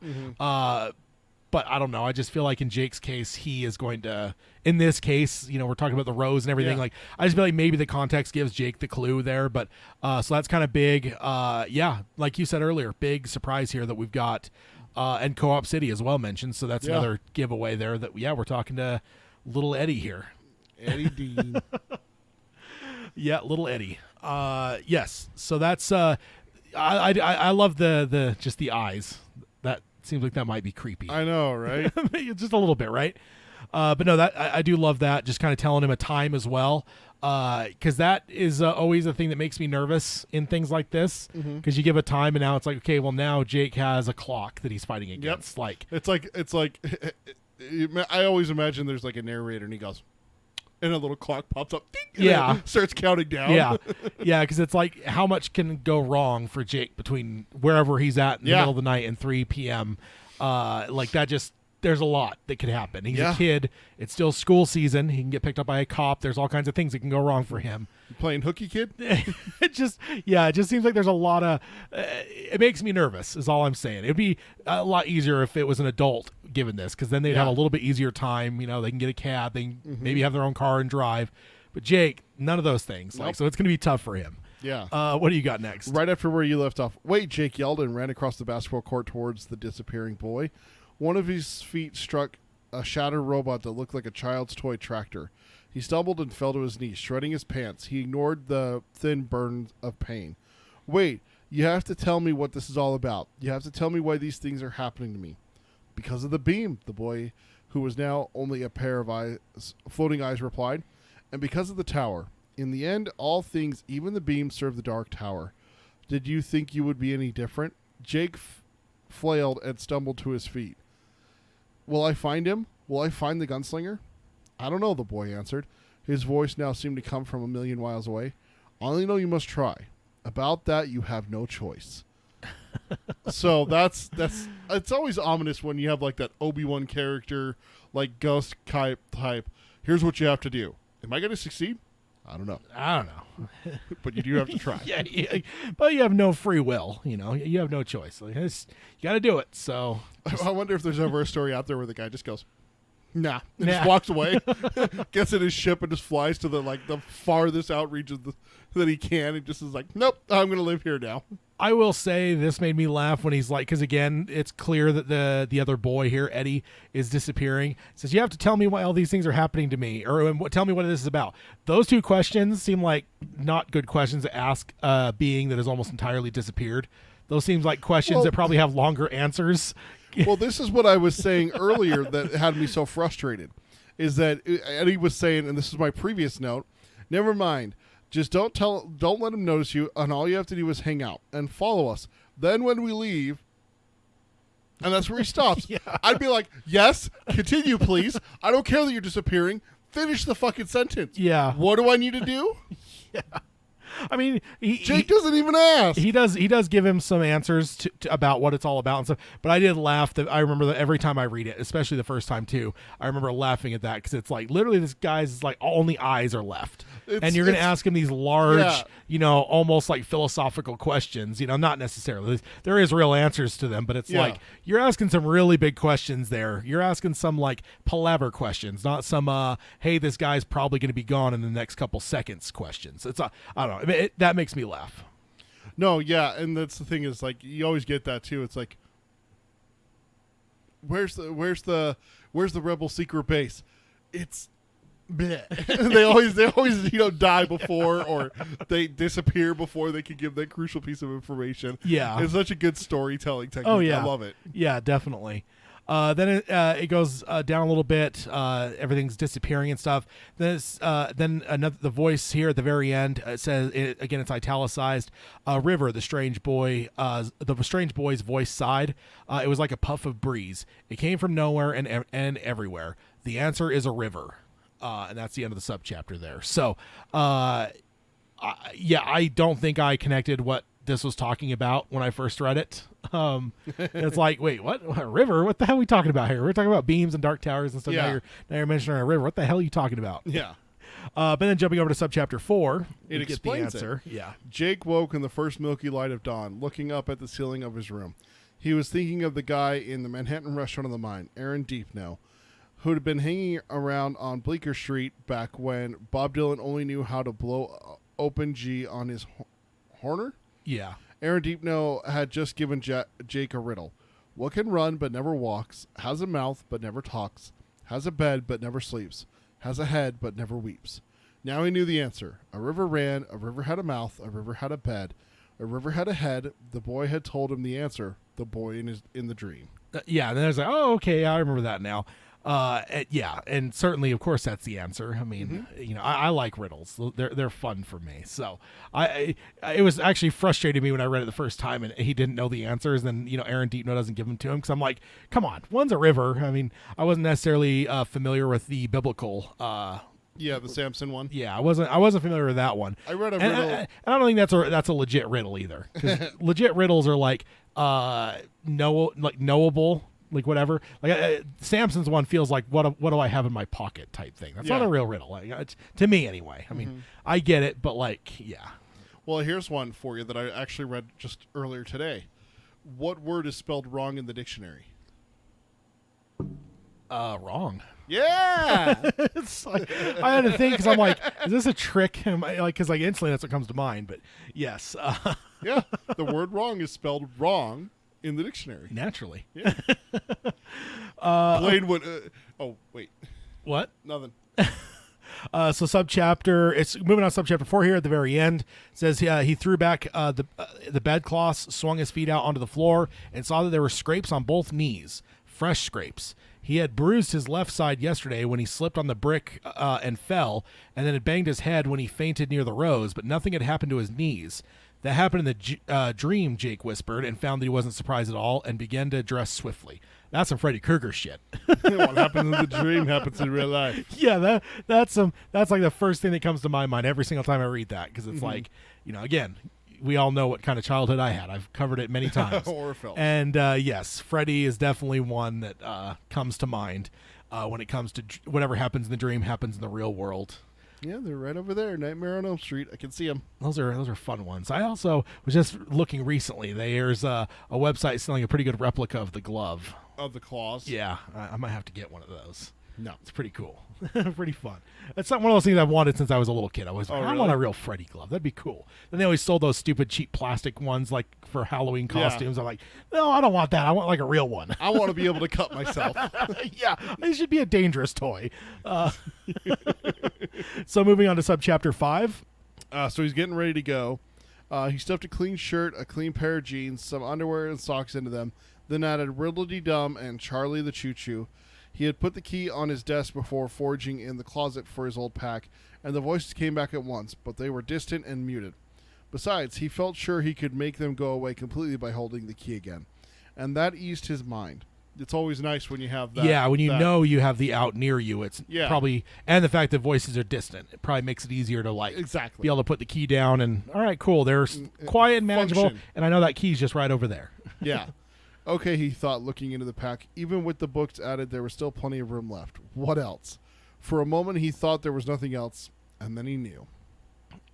Then moving on to subchapter 6 here, it says his father's study smelled of cigarettes and ambition. It was dominated by a huge teak wood desk across the room, set into the wall. A wall otherwise lined with books. There were 3 Mitsubishi television monitors. Each one was tuned to one of the rival networks. And at night, when his father was in here, each played out the progression of the primetime images with the sound off. And for the 1970s, that is That's high living. yeah, that's a lot. I mean, I think everyone had TVs back in this time period for the most part. It wasn't necessarily, it was not like the 60s where it was rare to have them. But still, to have 3 in one room, that's crazy. I did think, though, while I was reading this, though, like if you counted my computer screens, I guess I got 3 in this room. But see, it's a different. And your tablet. Yeah, that's true. And your phone. Different generation here. But yeah, 70s, that would definitely be an interesting thing. But yeah, so Jake is in Daddy's office. So let's go ahead and move on and see what we got. The desk was locked, but his father had never made any secret of where he kept the key. Jake slid his finger under the blotter and hooked it out. He opened the third drawer, reached past the hanging files, and touched cold metal. A board creaked in the hall, and he froze. Several seconds passed. When the creak didn't come again, Jake pulled out the weapon his father kept for home defense, a .44 Ruger automatic. His father had shown this weapon to Jake with great pride on the day he had bought it. 2 years ago, that had been. He had been totally deaf to his wife's nervous demands that he put it away before someone got hurt. So that would make him 9? Yeah, 2 years ago. Yeah, So, yeah, it's something to show off to your 9-year-old. that's about the age my daughter is. It's like, here, look at this cool gun I got. And then, like, you put this kid watch you put it in the drawer. Here's where I put it, and here's where I put the key. Yeah, that's although I've been laughed recently because like the idea of like keys, because it's like some people like will hide a key somewhere, but they're always like the most obvious areas, under the mat outside there, like, Under the mat outside of your house, under a rock right next to the front door. yeah, just the most ridiculous places. I was reading a stupid little Facebook thing that was like 20 tips to help avoid getting robbed.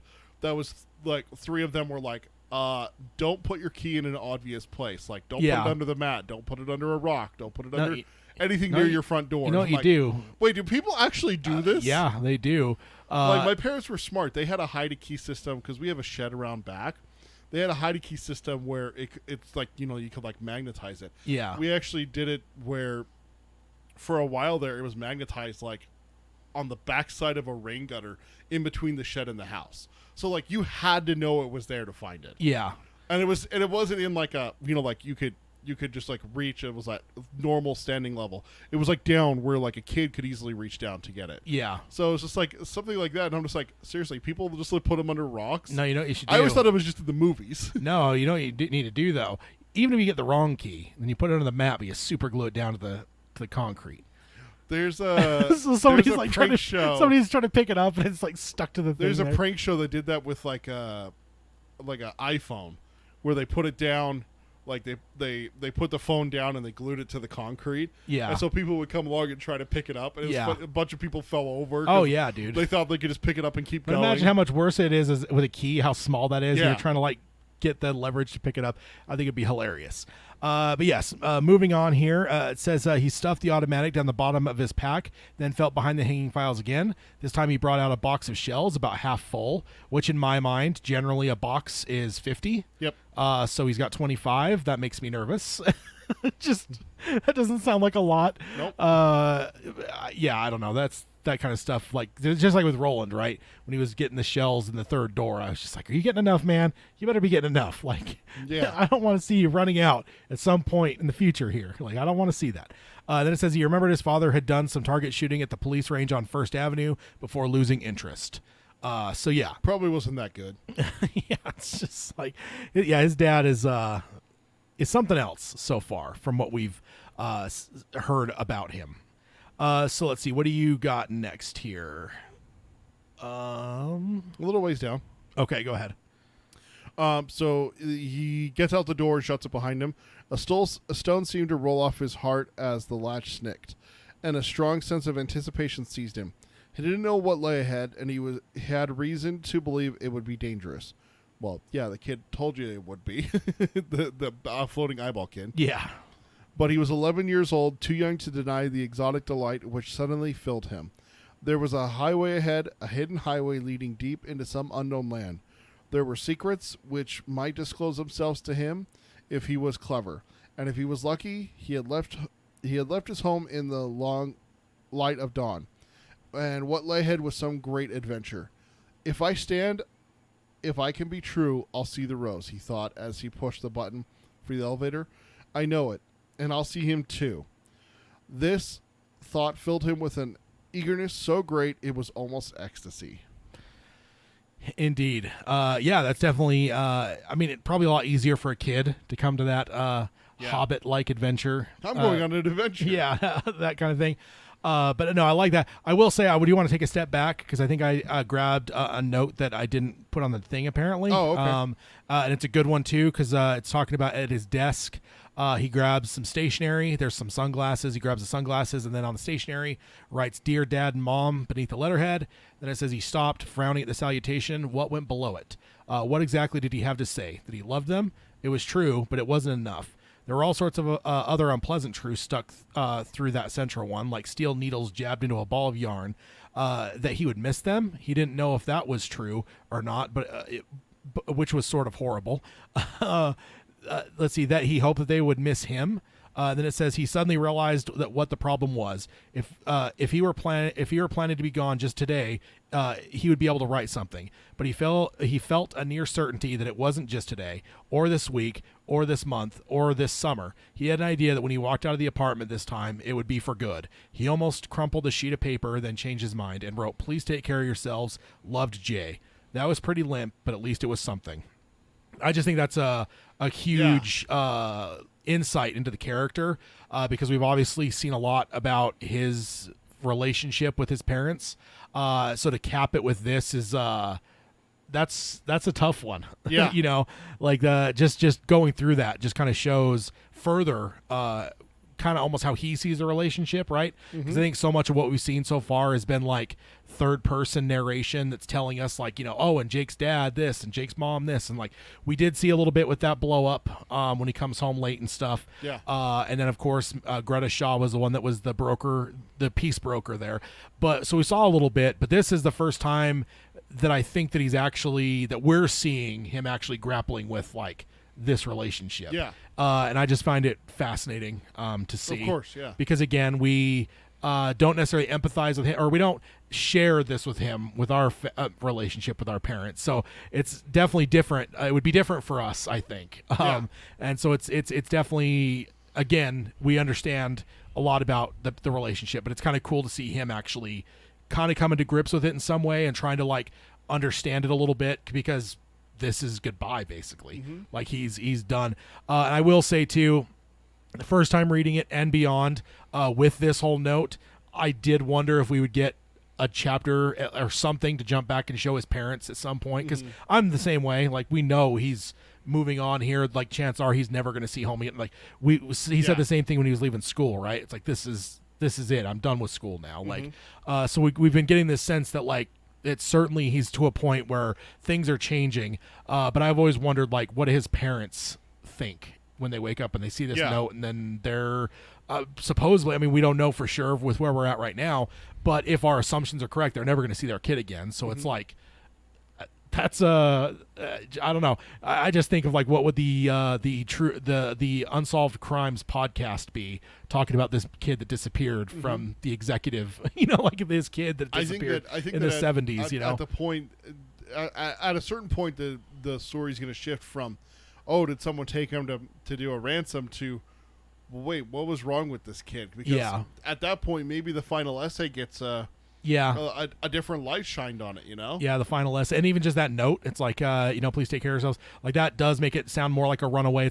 I don't know. I know that's not part of the actual story, but it still doesn't mean that I don't wonder, like, what would that look like to see, like, you know, and I guess I am somewhat spoiling the fact that we're not going to see that, but, you know, like, because when I thought about it, I'm like, I was not hopeful that we would actually see it. I was just like, it would be cool to see, but I'm not holding my breath that I'm actually going to see that, because it doesn't feel like that would really fit into the story. The same way we don't go back to Brown at any point and like look at his hut in Zoltan again. Like that point of the story doesn't matter anymore. And I kind of felt the same way with his parents. Was probably the same way. So I figured we probably wouldn't see them again. But I wondered, like, what would that look like? There's a podcast idea for you. Do a true crime series on where you just do true crime from fiction stories. Yeah. Where did Jake Chambers go? What happened to John Jake Chambers? Yeah. You know, that kind of thing. Yeah. Do one where it's like conspiracy theory surrounding Los Angeles today, where cartelmen and, you know, Predator 2, and you're talking about that, you know, like do the whole like conspiracy theory where you're like, well, it could be aliens, and then have the other person be like, oh, come on. Or a bunch of people interviewed from an airline coming from Jamaica, you know, and they were certain this guy had drugs on him, but there was no drugs to be found anywhere. Yeah. How to get through there. Even just doing like a Stephen King one would be fascinating, you know? Like, and the mother and son were locked in the car, and the son, Cujo. Yeah, yeah. Like, oh my God, that would be interesting to see. Like, people played out like those stories were real, and they're like coming up with like conspiracy theories for it's like reviewing the different theories. It's like the zombie book. World War Z. No, the other one that he did, because that one's the narrative Survival one. Guide of Zombie Survival Guide. Yeah, Max Brooks. Yeah. I think of it like that, right? Like he basically took zombie movies as though they were a real thing and then wrote like an survival instructional guide. Yeah. on how you would survive it, assuming that all these things that were in the movies were real. It'd be kind of doing the similar thing. You'd just be taking it on like a Stephen King route. You take fiction and make fiction off of it. It's an interesting idea to look at. That's fascinating. Yeah, but sorry, that's that. I wanted to step back to that because I did find that really, really interesting. I'm sorry, I forgot to put it on the note thing there, but I did highlight it because like I said, I think it's a huge insight into Jake. Ultimately, we talked earlier about how Henry weighs on Eddie. Like, in a way, I'm assuming the relationship with his parents is going to weigh on this kid for the rest of his life. So I just felt that was a very big moment for that relationship and how we're going to define this character going forward a bit. So then we got to your note, which you covered there. Yep. Where he gets out of the apartment. Yeah, and then the last bit here, I have a note that it says 3 minutes later, he stepped out from beneath the awning which shaded the entrance to the building where he had lived all his life. He paused for a moment and then turned left. The decision did not feel random, and it wasn't. He was moving southeast along the path of the beam, resuming his own interrupted quest for the Dark Tower. And that's the end of subchapter 6 there. So that's a pretty cool like connection again, right? Because the idea of the beams has not really been carried into our world. So for King to kind of do it to us there, it's like, okay, cool. Again, we're crossing things over. Suddenly now we're talking about the path of the beam in our world, and that hasn't really been talked about before. I guess logically it makes sense that they would be in our world too, but we haven't actually like hung anything on that until now. So kind of cool. Again, it's like King's like slowly merging these two like parallel things are finally not parallel, and they're starting to kind of they were slowly like going and then like then some sinews are connecting before like the actual giant connection happens. There's like these small things that are happening where it's like, oh, there's you got two things crossover that are, magnetic, and the stronger ones are connecting already. And everything. Like, so it's cool. I remember just thinking of it narratively where it's that's cool, beam, like we got that now. And he's Quest for the Dark Tower. He doesn't fully understand it like Susanna or Eddie, because they had a much deeper lesson on it, and who knows if he even needs to know. Like, he's obviously driven in some way,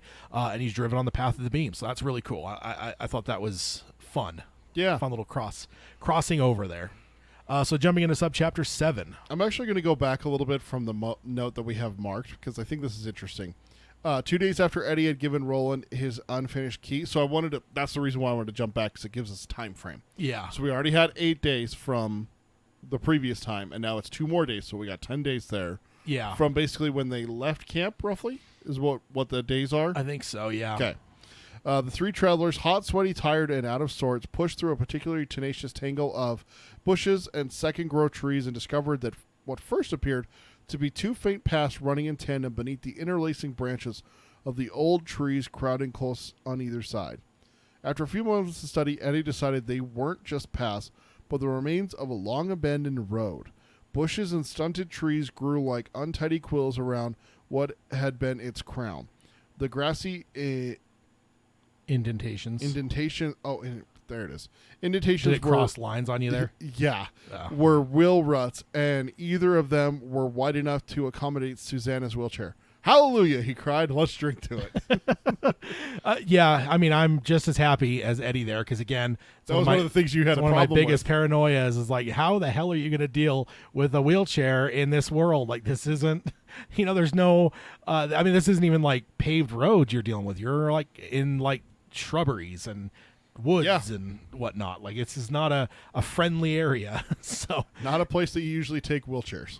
No, not easily. So we've talked about it a few episodes back where it's like, man, just how's this gonna work? But so I'm just as happy as Eddie there to see this little path emerging here.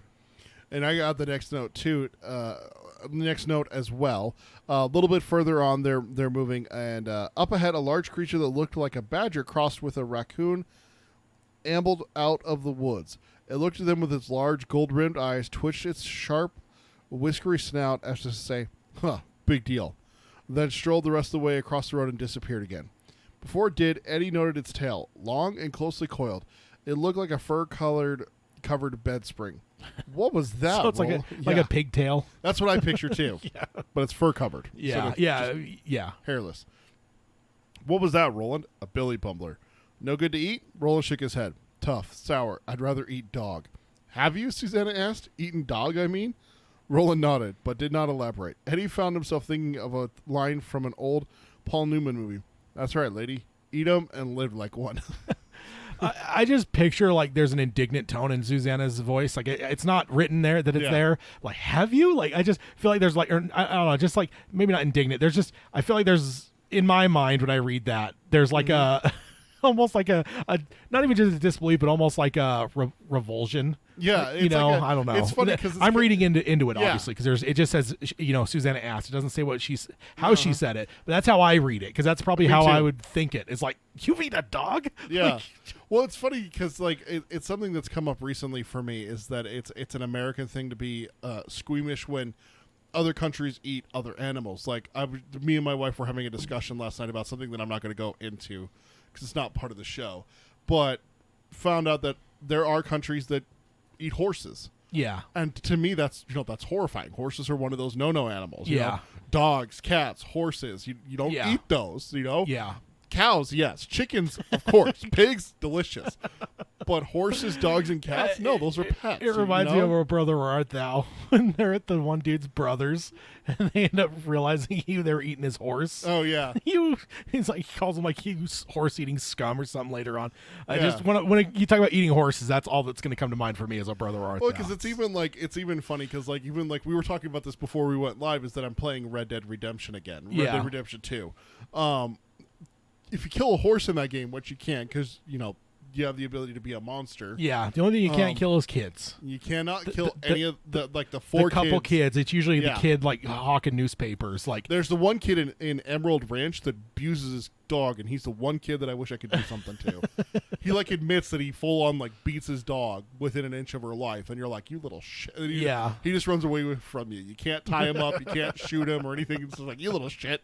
Not that I've tried, but seriously, there's in Red Dead, if you kill a horse, you can't skin harvest and it. harvest its meat. No, Yeah. you can't. So Yeah. it's one of those ones even I'll go to even a simple kids one, Minecraft. If you kill a horse, you don't get meat from it like you do pigs, cows, Yeah. chickens, sheep. All of those give you different kinds of meats. Yeah. If you kill a horse, you only get leather. So it's just like, I think it would be funny if it gave you leather and glue, but that's just me. But it's just or it's dog just, food. But it's just funny that there's this thing with America that it's like, no, you can't eat these certain animals. Yeah. And that's you exactly. I think the same thing every time I read that is that she's like, have you eaten a dog? Like, Yeah. But we know that's a thing. Like, Yeah, I mean, his world is different. Like, I think in a world where there's mutant animals, because I remember when he bought the burgers, like, it's threaded stock. And in his mind, like, he's like, yeah, threaded sure. stock my ass. So it's like he's knowingly eating a mutant horse that may have had multiple heads and shit. Or not horse, but cow. So it's like, if you're in that kind of world, is it really going to be that big a deal to eat a dog?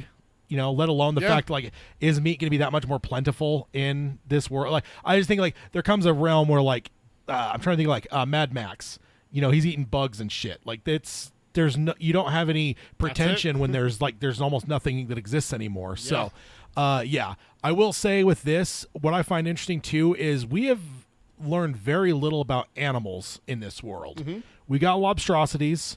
We we don't learn anything. We heard about a cat in the distance, but that never has paid off in book 2.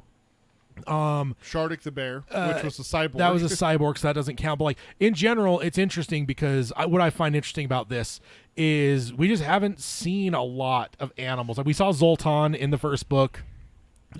his mule. There's the mule. There's like normal Western animals, quote Yeah. unquote. Like, you got horses, mules, stuff like that. But, like, we have just in general, we haven't seen a lot of animals. Is there a single horse in the first book? Oh, in the flashbacks. Yeah. Not in Tull. There's no horses. Yeah. but his mule's there. Yeah, his mule Yeah. with Brown. Then you have Zoltan. So in general, there's very little animals in this book, let alone strange animals. You know, lobstrosities obviously were an exception. They're But even like they're even of like, that world and they're whatever.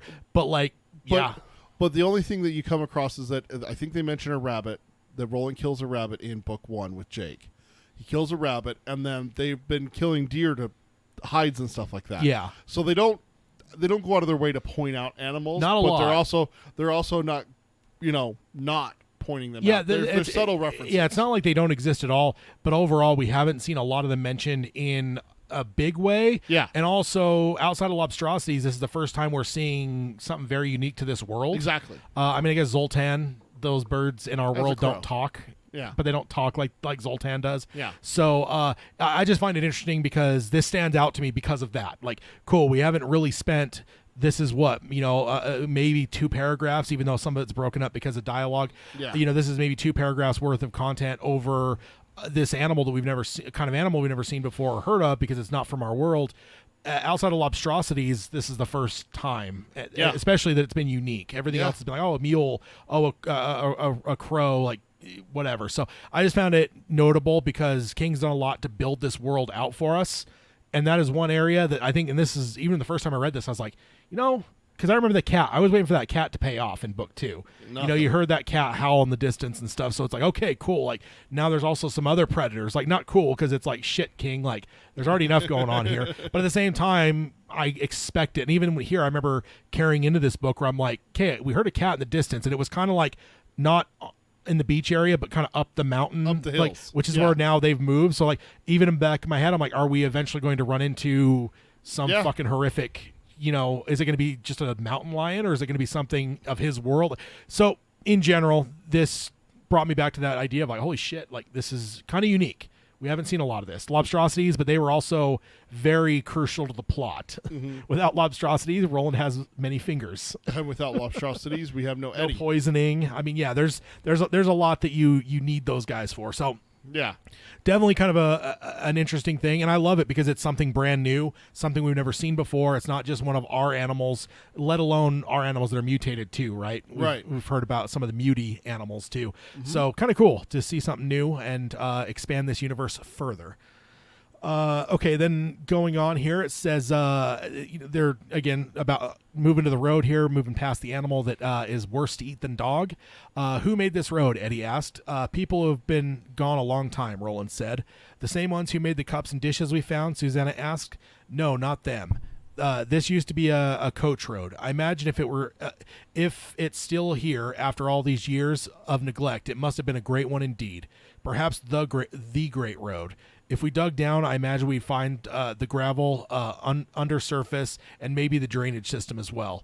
As long as we're here, let's have a bite to eat. So I love that because, again, building the universe out, we've already seen signs of other life that have been in this area, and we also saw it from the perspective of Shardik when we went into his mind a little bit, talking about the ones that lived in the forest and like harassed him kind of thing. Yeah. Like they tried to kill him and stuff. So that, fat chance of that, but so it's just cool to connect that. Like, oh, maybe this is the same as the people that left those dishes and stuff, but Roland's saying, no, it's not. And it's the great roads.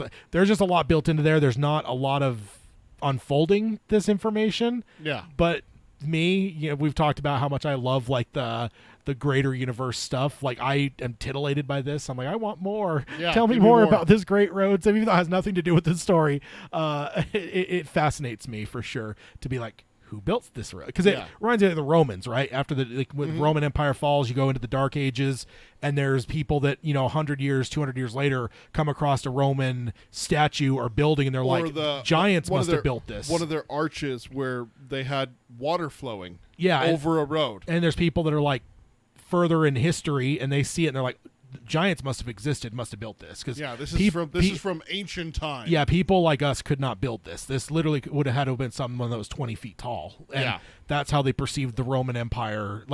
But the Roman Empire completely disappeared, and it was just like, you almost fell into a dark age. And that's where you're here. You're almost in a dark age, and it's like, cool, a great road. So there was we've already seen signs of a previous, like, right, we have like gas stations, there's a number of things that made us wonder if this was our world. And I've given up on that thought by this point when I was reading this book the first time. I've given up on the idea that this is, even earlier when it said Jake, it says in another world, but under the same umbrella of Cottet. That I was like, I forgot to mention that, but that also kind of gave you a hint too that this isn't just our world in another time period, like post-apocalyptic. This is a completely different world. So I've given up on that idea by this point, but still, it's like kind of cool to see almost elements that are familiar from our history showing here. Like Roland being like, yeah, there's a great road. I bet you we'd find all this cool shit if we dug. But yeah, I love it. Yeah. Nerdy stuff for me. No, absolutely. And that's the thing is, like, I always get those things too when I'm like online or something like that. I'll come across something. I had one last night where it's a section of South America that splits the continuous highway system that runs from northern Canada all the way to the southern tip of Chile. And I'm like, God, that pisses me off. We really, like, that would be so cool if that was continuous. I went and looked up this place. Holy shit, it is like a fucking, like, journey to the center of the earth, kind of. Like, they talked about the first expedition to cross it in 2 Ford Model Ts left in 1928 from Brazil. It's like, okay, that's old. Yeah. It took them 10 years to cross. Yeah. It's like, holy shit, like, how bad is it, you know? Isn't the longest running thing, isn't there some that crosses a good chunk of Eurasia? I think it goes from China into, like, Europe, doesn't it? Something crazy, The longest continuous highway. Yeah, because they talked about... There was an article that I read just, like, about a year ago that some Russian businessman was talking about possibly building it across into Alaska. Yeah. And connecting Europe to North America. Yeah. So you could take a road from New York, drive, I-80 across America or up into Canada, depending on which way you go. Yeah. And then taking this bridge, because it's only a couple miles from some of the parts of Alaska to Russia. Yeah. But think about that. Fucking doing that in February. Jesus Christ. No, thank you. So then, yeah, indeed.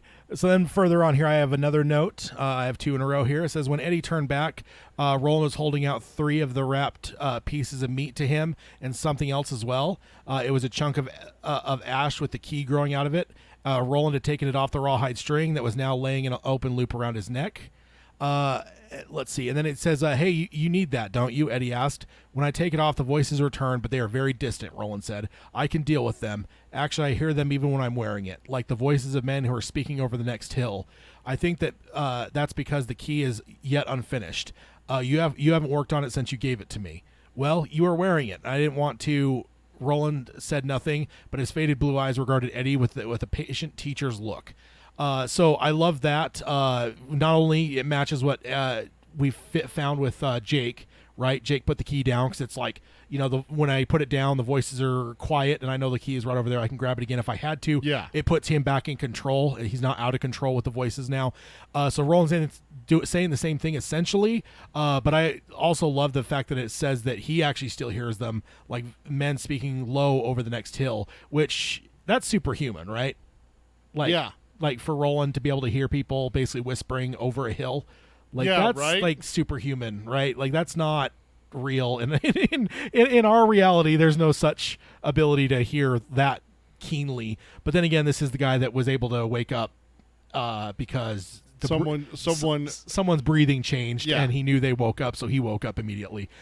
So yeah, I just found that interesting that he's able to hear, but that he's also able to still hear the voices, but then he equates it to superhuman hearing. So it makes me wonder if it's almost his keen senses makes it still audible for him even when he's holding the key, whereas Jake probably doesn't have as refined a hearing. So for him, they're quiet enough that he doesn't hear them, basically. So kind of interesting. I'm speculating there, but very, very interesting. Well, and also Jake's key is complete too, right? That's what he says there. I think it's probably because it's not complete. Could be that as well. But I wonder if Roland's sharp senses almost are to his demise a little bit. Kind of harmful to him.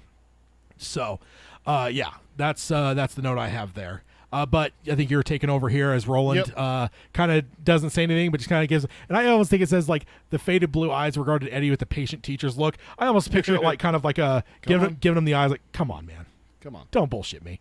It's not the you're fucking up. It's Come on. Yeah, exactly. Come on. Exactly. But then you take over as Eddie kind of gives up here. All right, Eddie said, I'm afraid of fucking it up. Satisfied? According to your brother, you fucked everything up. Isn't that right? Susanna asked. Susanna Dean, girl psychologist. You missed your calling, sweetheart. Susanna wasn't offended by the sarcasm. She lifted the water skin with her elbow, like a redneck tipping a jug, and drank deeply. It's true, though, isn't it? Eddie, who realized he hadn't finished the slingshot either. Not yet, at least, he shrugged. Yet, at least. Shrugged. You have to finish it, Roland said mildly. I think the time is coming when you'll have to put it to use. Eddie started to speak, then closed his mouth. It sounded easy when you said it right out like that, but neither of them really understood the bottom line. The bottom line was this: 70% or 80% or even 98.5% just wouldn't do it. Not this time. And if he did screw up, he couldn't just toss the thing over his shoulder and walk away. For one thing, he hadn't seen another ash tree since the day he had cut this particular piece of wood.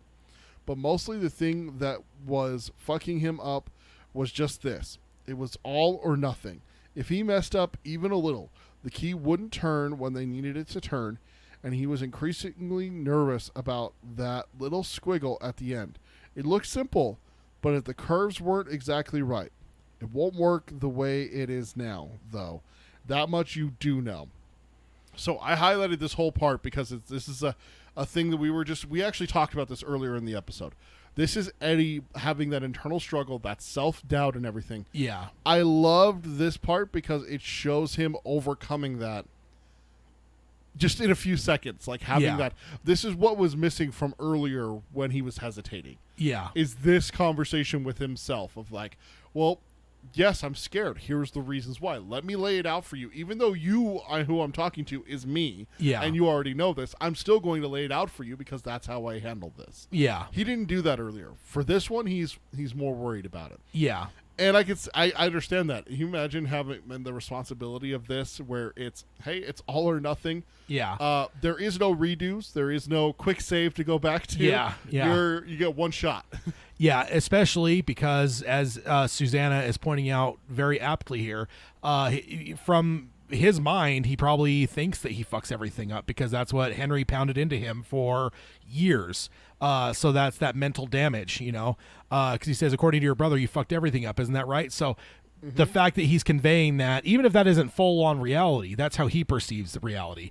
And so that's what he's told Susanna, his wife, and she's bringing that back up. It reminds us that he has all that baggage. Again, Roland has relatively healthy voices in his head. He's got his father, he's got Court, people that he thinks very highly of, people that have guided him to the person that he is.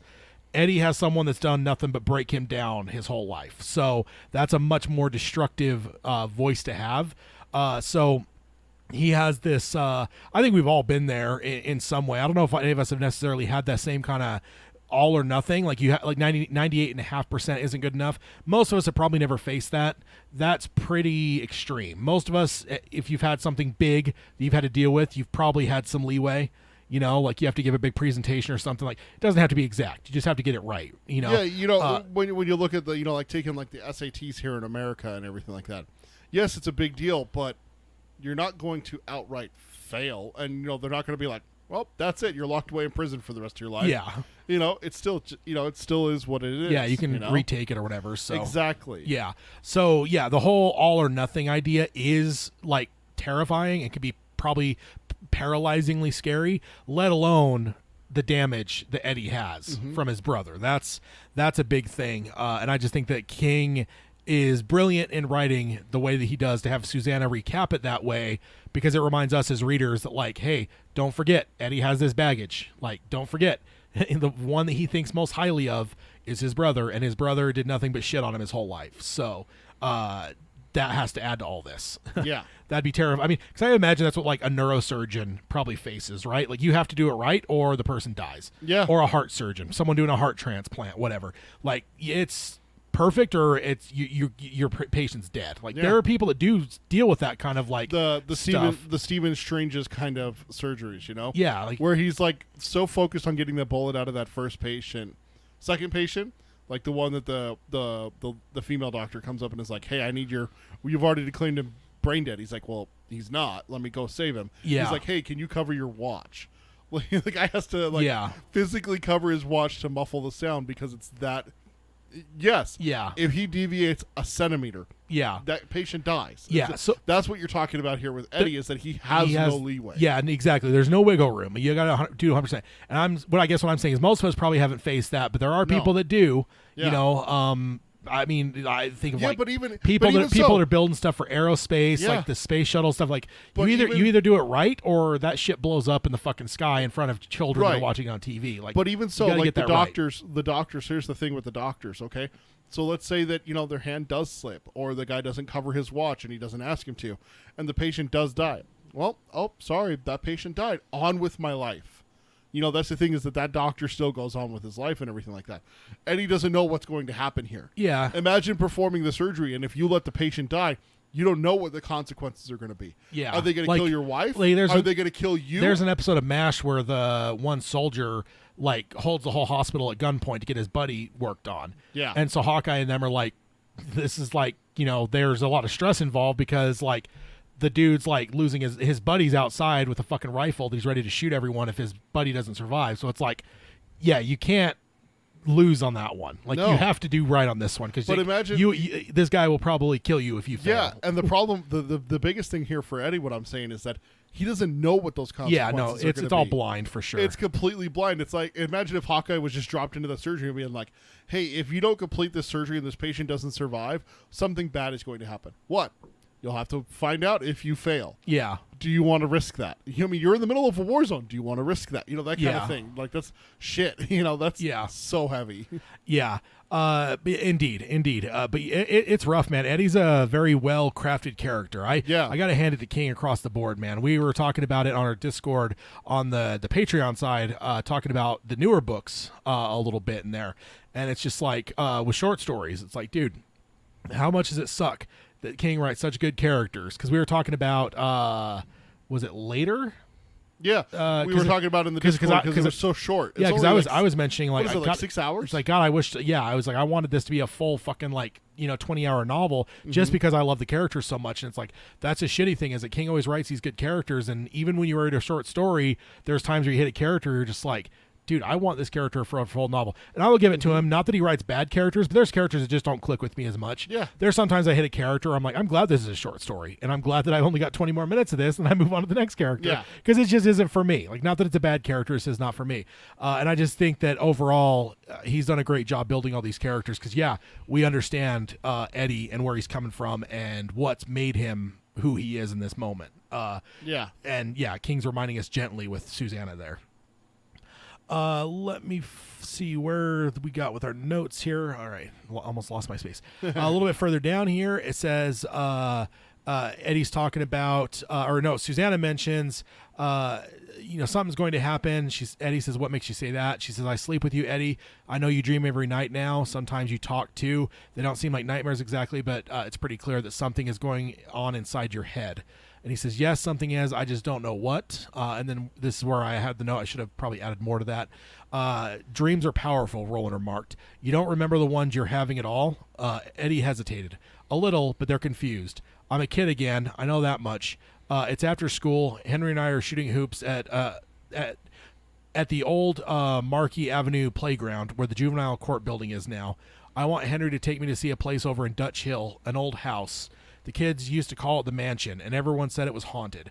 Maybe it even was. It was creepy, and I know I know that much. Real creepy. So I love this because he's still playing cagey. Because now with that, we have a revelation that Eddie's seeing those dreams too. Oh yeah. This isn't a one-way street now. Oh now yeah, I didn't even think about that. Now we understand that Eddie was there. This is shared dreams, Freddy Krueger style, where now two people independently and in two different worlds in this case are having a dream where they're talking to each other, and both of them are actually there. Like the Stand having the same dream about the Dark Man and everything like that. Yeah. But imagine that being in the Stand and then in a world where there is no virus. Yeah. Two completely different worlds, two people having the same dream. Yeah. Interacting with each other. And both remembering the interaction. That's some cool shit. But I love that, but also he's playing cagey. He's not fucking telling Roland still. Yeah. Even after the balancing with the key and stuff, no, he's still holding it close to the vest that it's Jake, because he knows. You know, he knows. Like we don't like maybe it hasn't explicitly been shown, but he knows what's going on here. But he's playing. We know it's Jake because we know that it's Eddie that he's talking to because he mentions Henry. So we know that, and then right here it gets confirmed that it's not just Jake having a one-way dream. One-way dream about Eddie. It's Eddie in the dream as Eddie. That's this Eddie dreaming as Eddie. Yeah. So that is deep. That's pretty interesting, and I do love the fact that he's not given it up yet. That it's Jake that he's interacting with in these dreams. I find that interesting because I almost wondered if he would, just because Roland isn't as in balance now. Right. The key has helped kind of stabilize him a bit. So it's interesting that he's still keeping the Jake thing on the down low. I find that fascinating. Yeah. What do you got next? And a little ways down, they're talking about how when he goes to this mansion with Henry, that there's a person there. Who was this person, Roland asked. Eddie was silent for a long time. Again, what you were talking about, he's not telling him. Yeah. He was holding the last of his burrito a la Roland in one hand, but he had lost his appetite. I think it's the kid you met at the way station. So, boom, there it is. He drops it on him. He finally says it, yeah. He said it last. I think your old friend Jake was hanging around, watching me and Henry on the afternoon. We went over to Dutch Hill. I think he followed us because he hears the voices, just like you, Roland. And because he's sharing my dreams and I'm sharing his, I think that what I remember is what's happening now in Jake's when.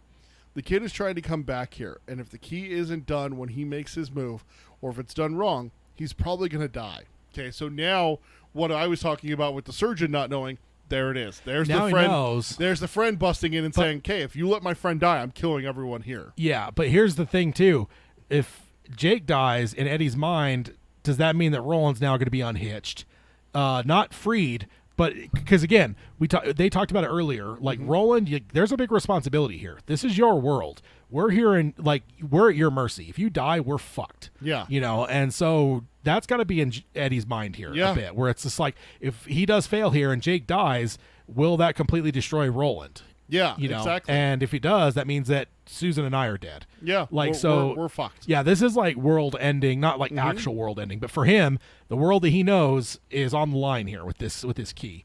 Yes. Like, you know, because again, if Jake dies, Roland might die. Roland might go mad and kill all of them, even without guns, which means that now the only stuff he cares about, his wife and himself, will cease to exist as well. Like, that's heavy.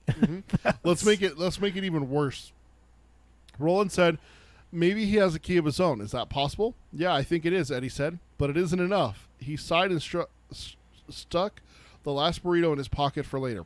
And I don't think he knows that. So it's like, fuck. You know, like there's that bombshell is that Eddie's like, yeah, he's got a key of his own, but I don't think that's going to be enough. And so it's just like, oh, for fuck's sake, King, stop shitting on this kid. Seriously? Another thing is wrong? Yeah. I mean, naturally, we shouldn't expect King to take it easy on the poor kid at this point. I know. That'd be hoping too much here. Yeah, indeed. So let's jump over to subchapter 8. I got the first note. So they're making ground, and Eddie's staring off into the distance. Staring off into La La Land. Yeah, basically. Whoa, down, boy, Susanna called sharply. Eddie faced forward again, just in time to keep him from pushing the wheelchair into Roland. The gunslinger had stopped and was peering into the tangled bushes to the left of the road. You keep that up, I'm going to revoke your driver's license, Susanna said waspishly. So, one thing I'm going to mention there is I know she doesn't need the foot things on the wheelchair, but if those are there, that would have hit him right in the old Achilles tendon. If he had, just like the shopping cart thing, if you get hit by someone, it hits you right in that spot. That hurts so bad. It does. So all I'm saying is, thank you, Susanna. You saved Roland from a very painful thing. Unless it doesn't have those, then in that case, it probably wouldn't have been all that bad. It probably would have just been a little bit of a, but whatever. But I have to imagine that they're there because, I can't even picture a wheelchair without those things. Seems like they always have those things. Even if you don't use them, they're always there. So that would have hit right there in that spot. Right in that sweet spot. Those little foot things on the wheelchairs are a lot sharper than the shopping cart ones. Shopping cart one's like a round bar. You know, imagine a thin, flat, jagged. Yeah. running. I've been hit by a wheelchair in the back of the ankle before. Oh yeah, it does not feel good. I imagine not. But I do love the jokey nature here too. Yeah. Revoke his driver's license. That's great. And then moving on here, it says, as Roland gently lowered her to the grassy wheel rut, Eddie peered into the woods. The late light through overlapped crosses of shadows. but he thought he saw what had caught Roland's eye. It was a tall gray stone, almost completely hidden in the shag of vines and creepers. Susanna slipped into the woods at the side of the road with eerie sinuousness. Roland and Eddie followed. So one thing to remember is that with Detta, she can move. Yep. Let's never forget that she's able to move very, just, I don't know, very well. Yes. I think it was like snake-like was one thing that was mentioned in book 2 when I think so, when it was yeah. Detta. Like, so I just imagine, like, it's just like anything, right? People adapt. So just because, Well, even on top of that, in book 2, in this book, when they go to Shardik's little cave, to look at the robots, they leave her behind, and then she creeps up on them. yeah, So not only could she follow them in the dark, but she could also do it quietly, as well as moving pretty fast. Like, yeah. that's a. I yeah. guess even here, Ely, eel-like, Yeah. like an eel, just same as snake-like. So yeah, it's and then sinuousness. That's a fun little word too. Just Right. Ely sinuousness. That's an interesting way to explain it, and I could picture it in my mind what that looks like. Like she's not lumbering and like clumsy. Like there's a grace to the way she's Yeah. moving, even though she doesn't have the lower portions of her legs. And I think it's a good reminder too that just because we have the wheelchair and the apparatus to mount her the harness that Yeah. she's not fond of, doesn't mean that she can't still do her own thing. I Yeah. guess like it's They good. just don't it's good want to- her down there because it's it's dirty and it's tough on her. Yeah, exactly. It's not the most ideal, but she can do it. It's just a good thing to not forget, I guess, because it is easy just to lose sight of it. Where it's just like, oh yeah, wheelchair, oh yeah, harness, like, Yeah. and just forget that. Oh yeah, she could still do shit on her own. So then, what do you got next? It's a marker, isn't it? Susanna was propped on her hand studying the rectangular chunk of rock. It had once been straight, but now it leaned drunkenly to the right, like an old gravestone. Yes, give me my knife, Eddie. Eddie handed it over and hunkered next to Susanna as the gunslinger cut away the vines. As they fell, he could see eroded letters carved into the stone, and he knew what they said before Roland had uncovered even half of the inscription. Traveler, beyond lies Midworld. Indeed. Let's see. Okay. Yeah. So the same sign that Jake saw, which is again more crossover happening here. Yep. Yes, and then it's just awesome. Traveler beyond lies Midworld. So same sign. Pretty cool. Pretty cool to see that the crossover. We don't fully know what this means, but it is interesting to see for sure. Let's jump over to subchapter 9. And it starts off here, even before the note, I didn't highlight this, but Susanna asks, what does it mean? Because again, just like us, she doesn't know. And then Roland says it means we're nearing the end of the first stage. Roland's face was solemn and thoughtful and handed his knife back to Eddie. I think that we'll keep this old coach road for now, or rather it'll keep us. It has taken us up the path of the beam. The wood will end soon. I expect a great change. What is Midworld? Eddie asked.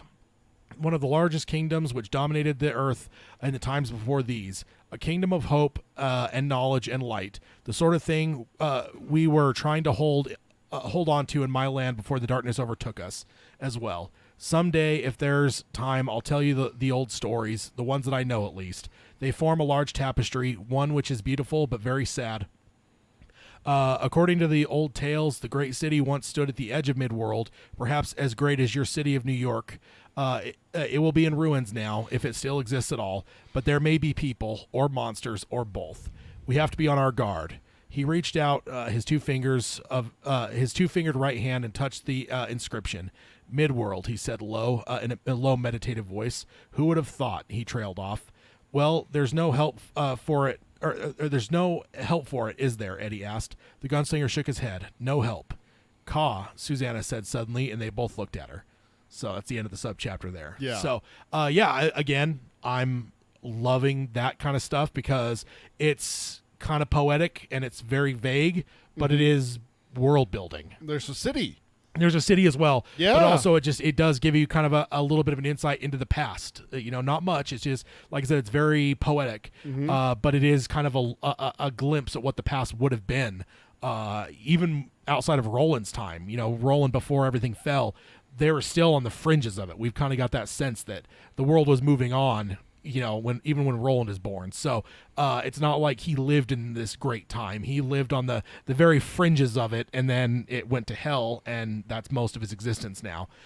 So I find it fascinating to see. And then, yeah, you mentioned a city as well. And not to mention, Roland says there may be people or monsters. Oh, or yay. both. So that's fun. Hopefully for Peter's sake, it's beasts. No. But, Hashtag that is terrible. No beasts. slander. So then subchapter 10.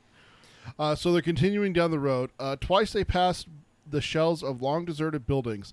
The second one, Roland said, might have been a windmill. Susanna said it looked haunted. I wouldn't be surprised, the gunslinger replied. His matter-of-fact tone chilled both of them.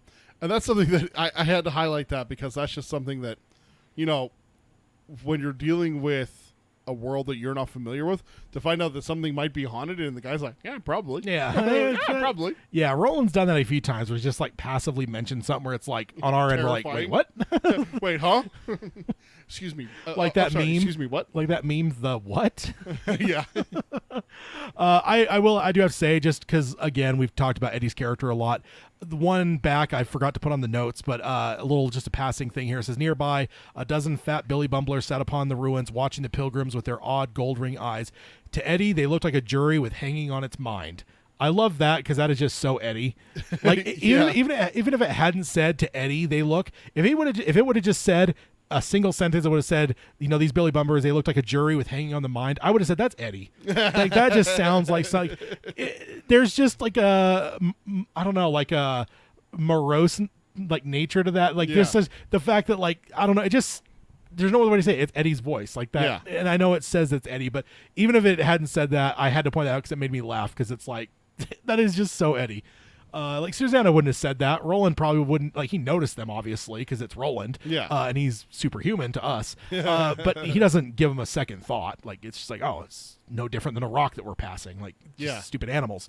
But Eddie sees them and just, I don't know, like internalizes like these things wanting like them dead, like a jury hanging on the mind. Yeah. Like, I don't know. I loved it. I had to mention that. Sorry I didn't put it on the notes. I missed it good. somehow. No, it happens. Then a little bit further down here says, that night, Eddie began to carve again, but with no real feeling of inspiration.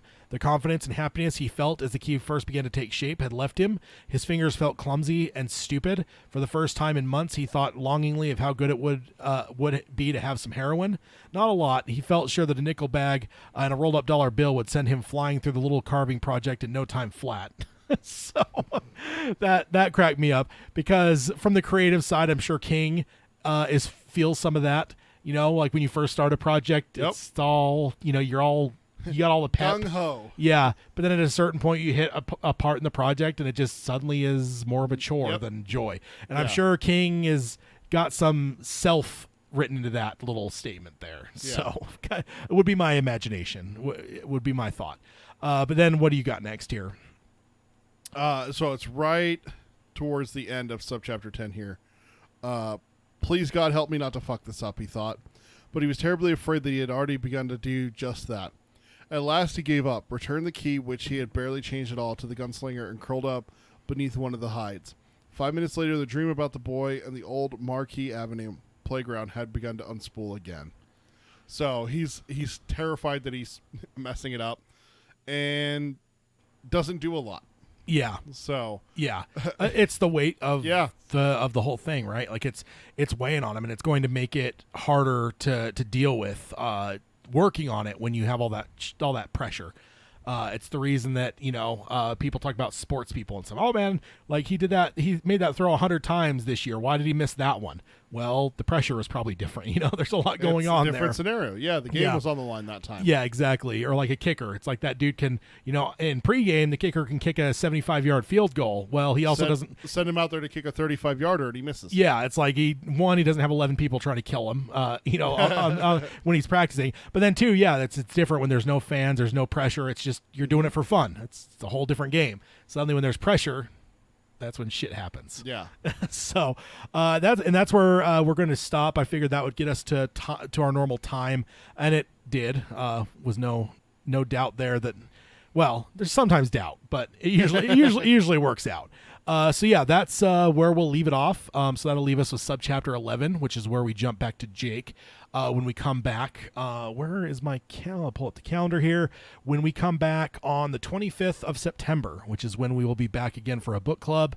Then after that, we will be back on the 6th of November and the 4th of December. That'll close out the year for the book clubs. So yeah, looking forward to it. I'm interested to see how far we get here as we get into December and how far we'll be.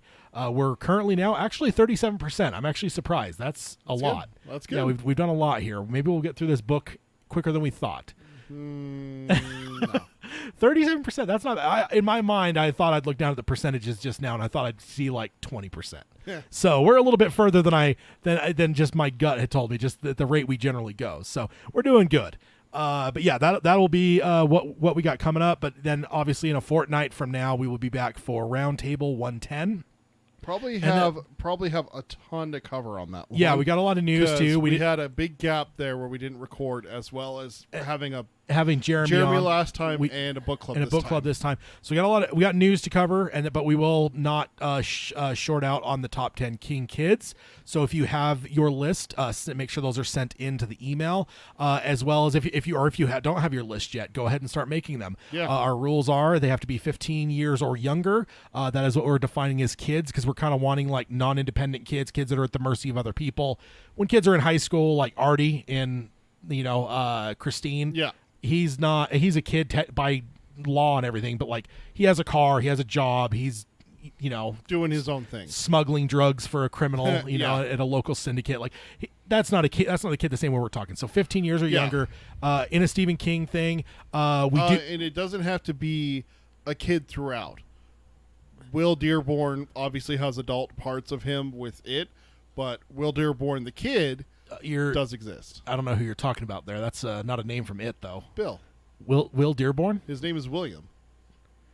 Dearborn's not his name though. Isn't it? Denborough. Oh my God. I'm like, well, what are you referencing here? Yeah, so that is the one thing I would say is if the character does have an adult side, we ask you not to consider that. Same with like Danny from The Shining. Yes. We want you to think about Danny. Don't let Dan get into the equation. Yeah, not Dan from Dr. Sleep, Danny from The Shining. Yeah. We will have that next time. Send those in. We are looking forward to that conversation as well as a bunch of King news that's happened, certainly. So we will go ahead and hit our outro as we always do. If you want to subscribe to us, you can do that on any podcast service out there. If you want to stream us on Spotify or Stitcher, those are good places to do that. If you want to find the show notes, they're at darktowerpalaver.com. You can find our show notes and stuff, but we don't really have show notes for this episode because book clubs don't really need show notes. If you wanted to become a patron and join our the Patreon quartet, you can do that over at patreon.com/darktowerpalaver. And then if you want to contact us, Peter can tell you how to do that, such as if you have a top 10 kids list and you want to send those in, Peter can tell you the best way to do that. Best way to reach us is email. It's darktowerpalaver@gmail.com. And then check out our YouTube. It's youtube.com/darktowerpalaver. Like the video, subscribe to ring the bell to get notifications when we're going live. Like the folks here today that interacted with us live, like those are the people that joined us live on YouTube. You can always watch it in the future, not when we're live. You can always rewatch it.